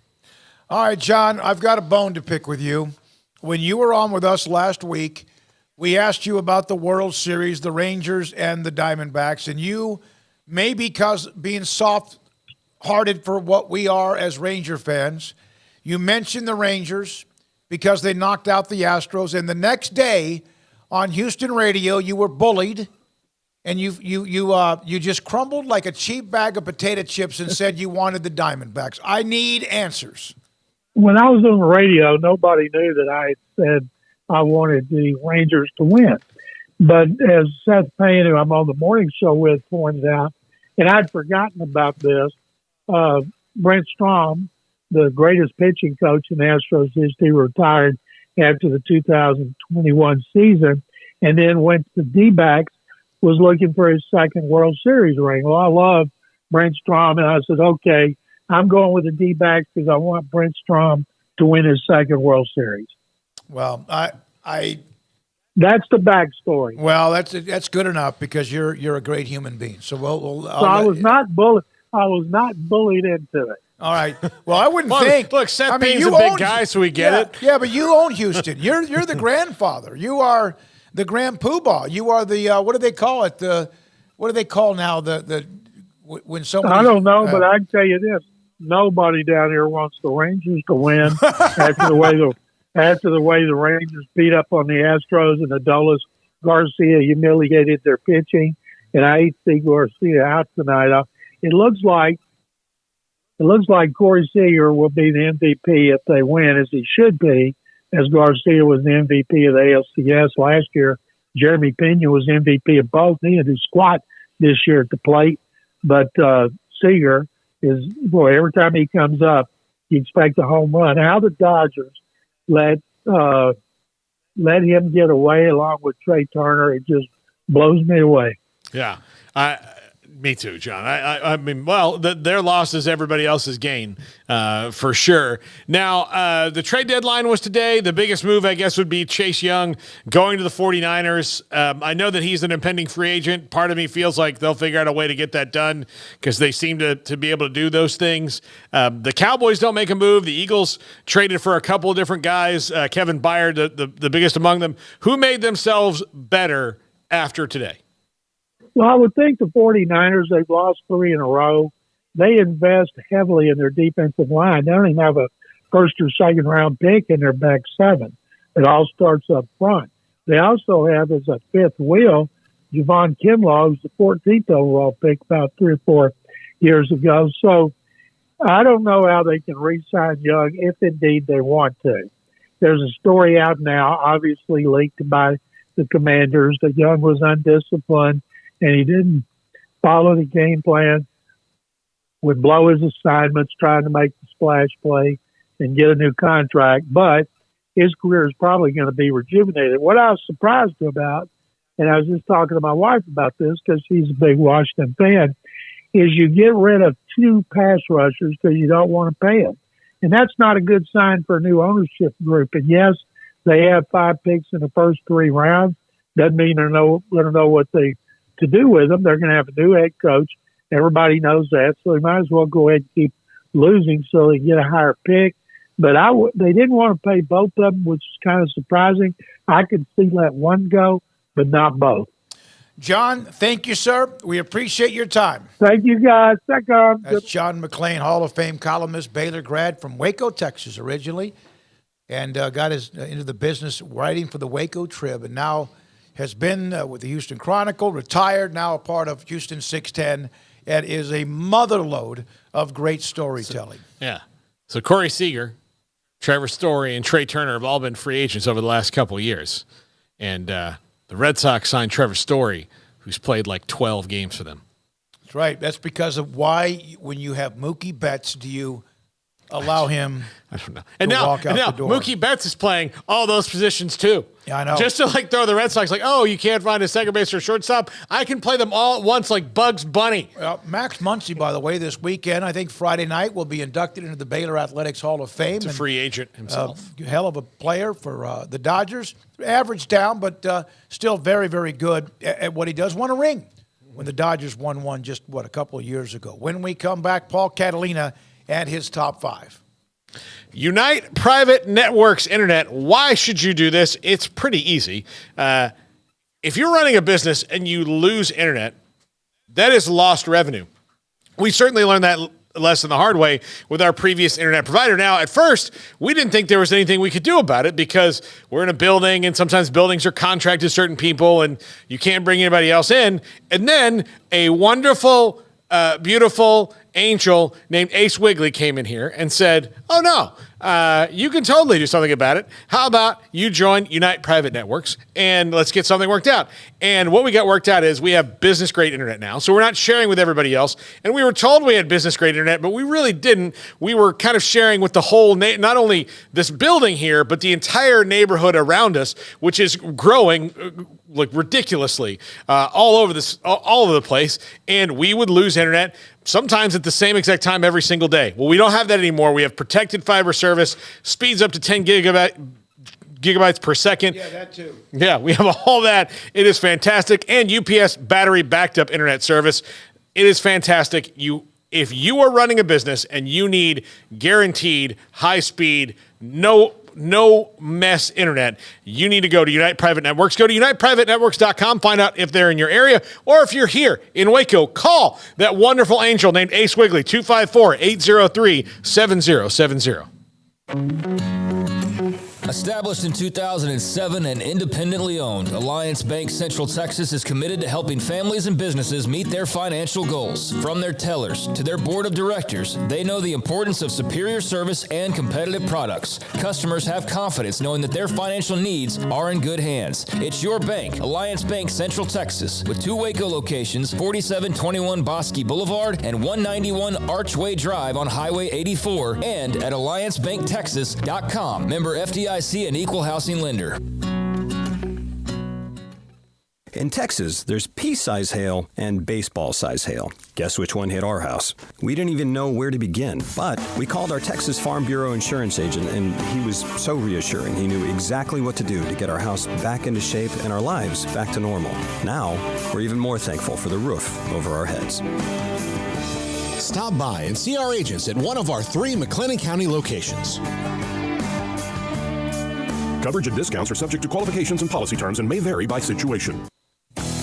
Three Nations Brewing Company has 16 different beers on draft with a new beer every Friday. It also offers 2 air-conditioned tap rooms, a large indoor beer hall, a second-floor mezzanine offering a great overview of the brewing company and equipment and patio where you can relax under the shade. Plus, you can now experience the new Three Nations Beer Garden Grill on our shaded patio. Grab a cold beer and enjoy a bite from our freshly prepared and delicious menu. Street tacos, quesadillas, freshly cooked burgers and dogs, and veggie burgers too. Nachos and so much more, all prepared and cooked on site. So come visit the award-winning Three Nations Brewing Company on East Vandergrift off I-35 in Carrollton.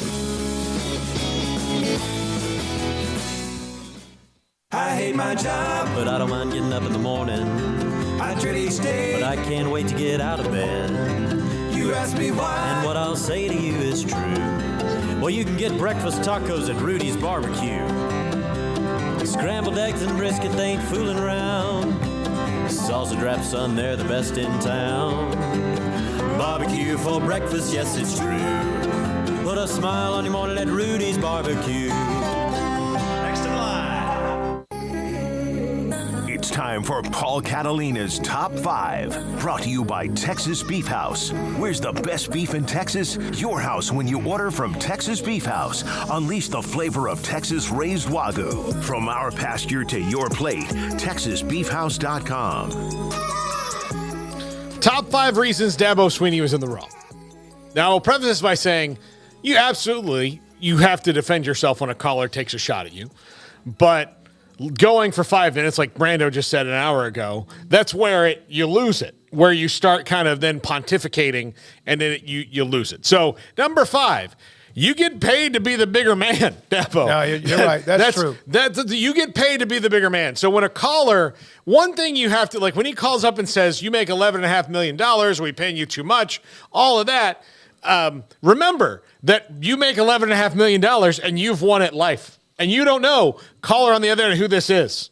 But you're doing well. No matter even your 4-4 season, you have had success that you have earned. Yeah, and 14-year-old, what his name was, Tyler. Right? Tyler. Yeah. Could have been 53-year-old Marge. It doesn't matter. They're a caller. Like, you have to see them, especially when you're Dabo Swinney, they're all one big faceless person who's asking you questions. Mm-hmm. That's just how it is, because the minute you name the puppy, then it becomes something you have to, like. I think Tim pretty much agreed with how we said it. One, he went too long, and he got a little bit too defensive on trying to, prop up his resume. He doesn't need to. No. Him getting upset, that remains to be seen. If you like Dabo, you like him fighting back. If you don't, like Paul hates him. But I wouldn't say that. But he just went too long, and also you don't have to go through your resume. People know it. Yeah, number 4, it doesn't matter where you started. Like you just said, Smokey, it doesn't matter where you started. At this point, your story, you can save that for the book when you retire. Whenever they write the book about you, that's where the story is interesting. When they do the Dabo documentary, I want to know where he started. And part of this, and I think it's kind of funny to me because he was the guy who was all shucks and like Bobby Bowden and he had that kind of vibe. And then after 2020 hit, he kind of like a lot of people in America, he just got angry. Yep. And I don't think he stopped being angry since that point. If you go back to that year, 2020, where they won the title, right? In 2020, he had a lot of things he would say that you're like, man, you're just angry. Like teams would cancel games, and he was like, they're dodging us to make the bowl game. You're like, well, that's already over. Like, I don't know what you're like. Stop being angry, you guys. Things are going well for you guys right now. Yeah, enjoy the ride. There's sometimes though, and I will say this, and not in that neighborhood by any means, not even close. He has a lot of additional zeros to the left of the decimal point. Sometimes in that position, it comes with pressure. You say, well, how can you have there's pressure? Oh, yeah. Well, you don't want to lose people it. Who make $5, $7, $8, $12 million a year, make $500,000 a year. They still, you can make $40,000 or not. It's just there's certain people react differently. Yeah, and you want to keep that up. You want to be, all that. Number 3, and this comes from the world of talk radio. The 3 of us in this room know it really well. It's the world that we came out of before we came onto YouTube here. Callers are always a risk. You know that. Like the minute you throw out a phone number, you know that you are only so much in control. Even look, I've done radio shows where you have we didn't screen very much, and it worked out fine for us for most of the time. But then there were times where, we really have to screen this. You screen, and then you get a caller who wrecks your show. Yeah, and we had one on this one for a while, and it was just like we're trying to take legitimate, knowledgeable, insightful questions and comments, opinions, and then it would just kind of it would just like, you are absolutely, and the thing is that when you put the phone number out there, you're not also putting in qualifications like must have a high school diploma and a good work history and all that. The only requirement you have to call into a radio show is that you know how to work your phone. Yep. That's it. Yep. So after that, it is a crapshoot. Yeah. And I'm really bad about this. I love callers. I really do. That's just always the way, because I started a show when I had nobody listening. And then the first call, you're like, wow. And they were good. But I'm bad about this, and I'm also probably sometimes and Tim Brando mentioned this, responding or going back and forth on Twitter, because all it's going to do is end up in the gutter. But 9 out of 10 are good. And then even in the chat room, I've had a couple of times I've flared up. Well, I'm more open to that. You don't? Let's go back. It was in late July. And that guy who made a comment on another site that was sent to me is a great dude. He's a great part of the chat room now. He just was what he said was uncalled for, and I wasn't going to let it go. But now I'm a kinder, gentler. Yeah. Look, David Allen. You know what? You should call Dabo and tell him. Yeah, I've been through this. I know a guy. Good, just call him. Remember Rick, who owns the restaurant. I would absolutely, just as a fan, as a fan of the ACC, albeit not a fan of Clemson, like to see the kinder, gentler Dabo come back and not the grumpy Bible thumper. Like that, to me, I don't enjoy. While not appreciating how good he made that team because he's a great football coach, would appreciate a happier situation. Yes. I call it the Spurrier quotient. Yeah. I don't have to like your team, but if I can enjoy your personality, even as a rival, I think it makes it better. The best philosophy is from who we just had on, John McClain on Twitter. He never looks at the replies. Exactly. See, I don't know if that's right. I don't do it either. I hate replies. Yeah, I know, but but there's some good people. If you send me a direct message, I'm going to answer you. No, I'll do that. Unless you're just hateful, then I'm like, well. One time a guy sent me a really hateful private message, and then I responded as honestly, and I try to do that anyway, and from the heart, and he felt like this tall. Yeah. Because what he thought he was saying to me was going to crush me, and all it did was empower me. Yeah. Because of who I was. Kill him with kindness is a great philosophy. No, it's not. It's a great philosophy. What do you mean? Kill him with kindness. I love it. Number 2, you cannot demand appreciation. That is where he went wrong. And saying that, they haven't done this in 150 years and all that, because it comes across one of two ways. Either the way that you think you're saying it, or you bastards are lucky I'm here. That's like when you get stopped by a police officer or somebody and they go, "Do you not know who I am?" Yeah. Then that always makes you look terrible. You cannot play you don't have a table for me? Yeah. You mean I have to wait? Yeah. Like the human common denominator? No, but that's where when you say you're demanding appreciation, and I know that partially in his mind, he's also thinking about his players, but the question wasn't about his players. The question was about him. The comment was about him. So when he's answering it, these are things that you need to know. And look, I feel like I'm helping. If I was his PR agent, these are the things I'd be telling him. I would have no problem telling him if they walked in this room. These are where you messed up. Yep. It's fine. Look, you and I both have burned down callers when they've called in and said things. And sometimes they need to be, because sometimes they say really stupid and hateful things. Yeah. But other times you just need to let it go and be like, all right, well, thanks, kid. Maybe one day you can have my job. It's hard. I know we're 4-4, but here's why we're working on it. And then you move on, and you don't give Tyler from Spartanburg, who's, never going to be more famous than this, which is a bummer for him. He's only 14. Number 1, I quote The Godfather, this is the business we've chosen. This is the business that he's chosen. He knows it. The problem is that you surround yourself with people who can't call you out, who you don't want to hear it because you've got a singular focus, and it's been so good for so long you weren't ready for it to be bad. Right.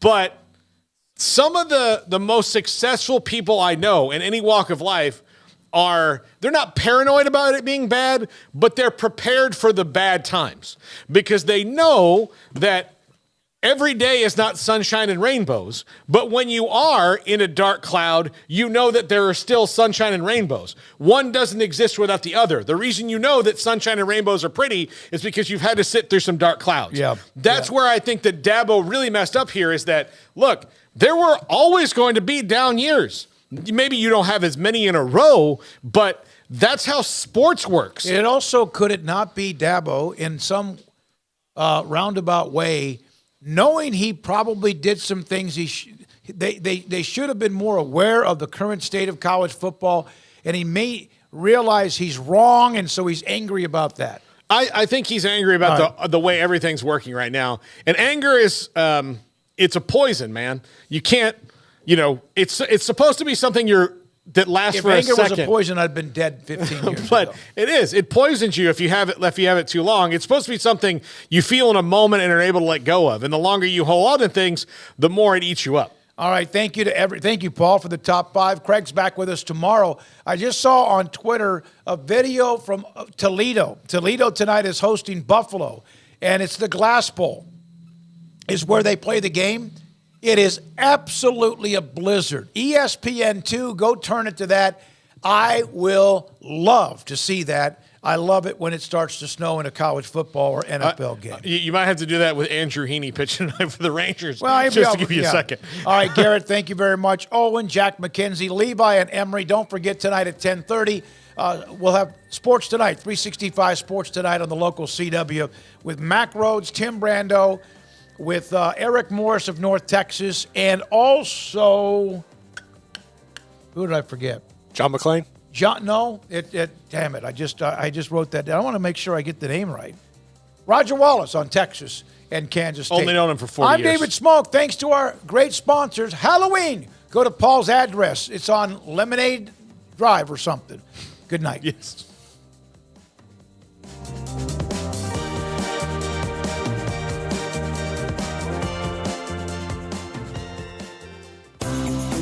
Ideal MRI is a small family business right here in Central Texas. We're open to support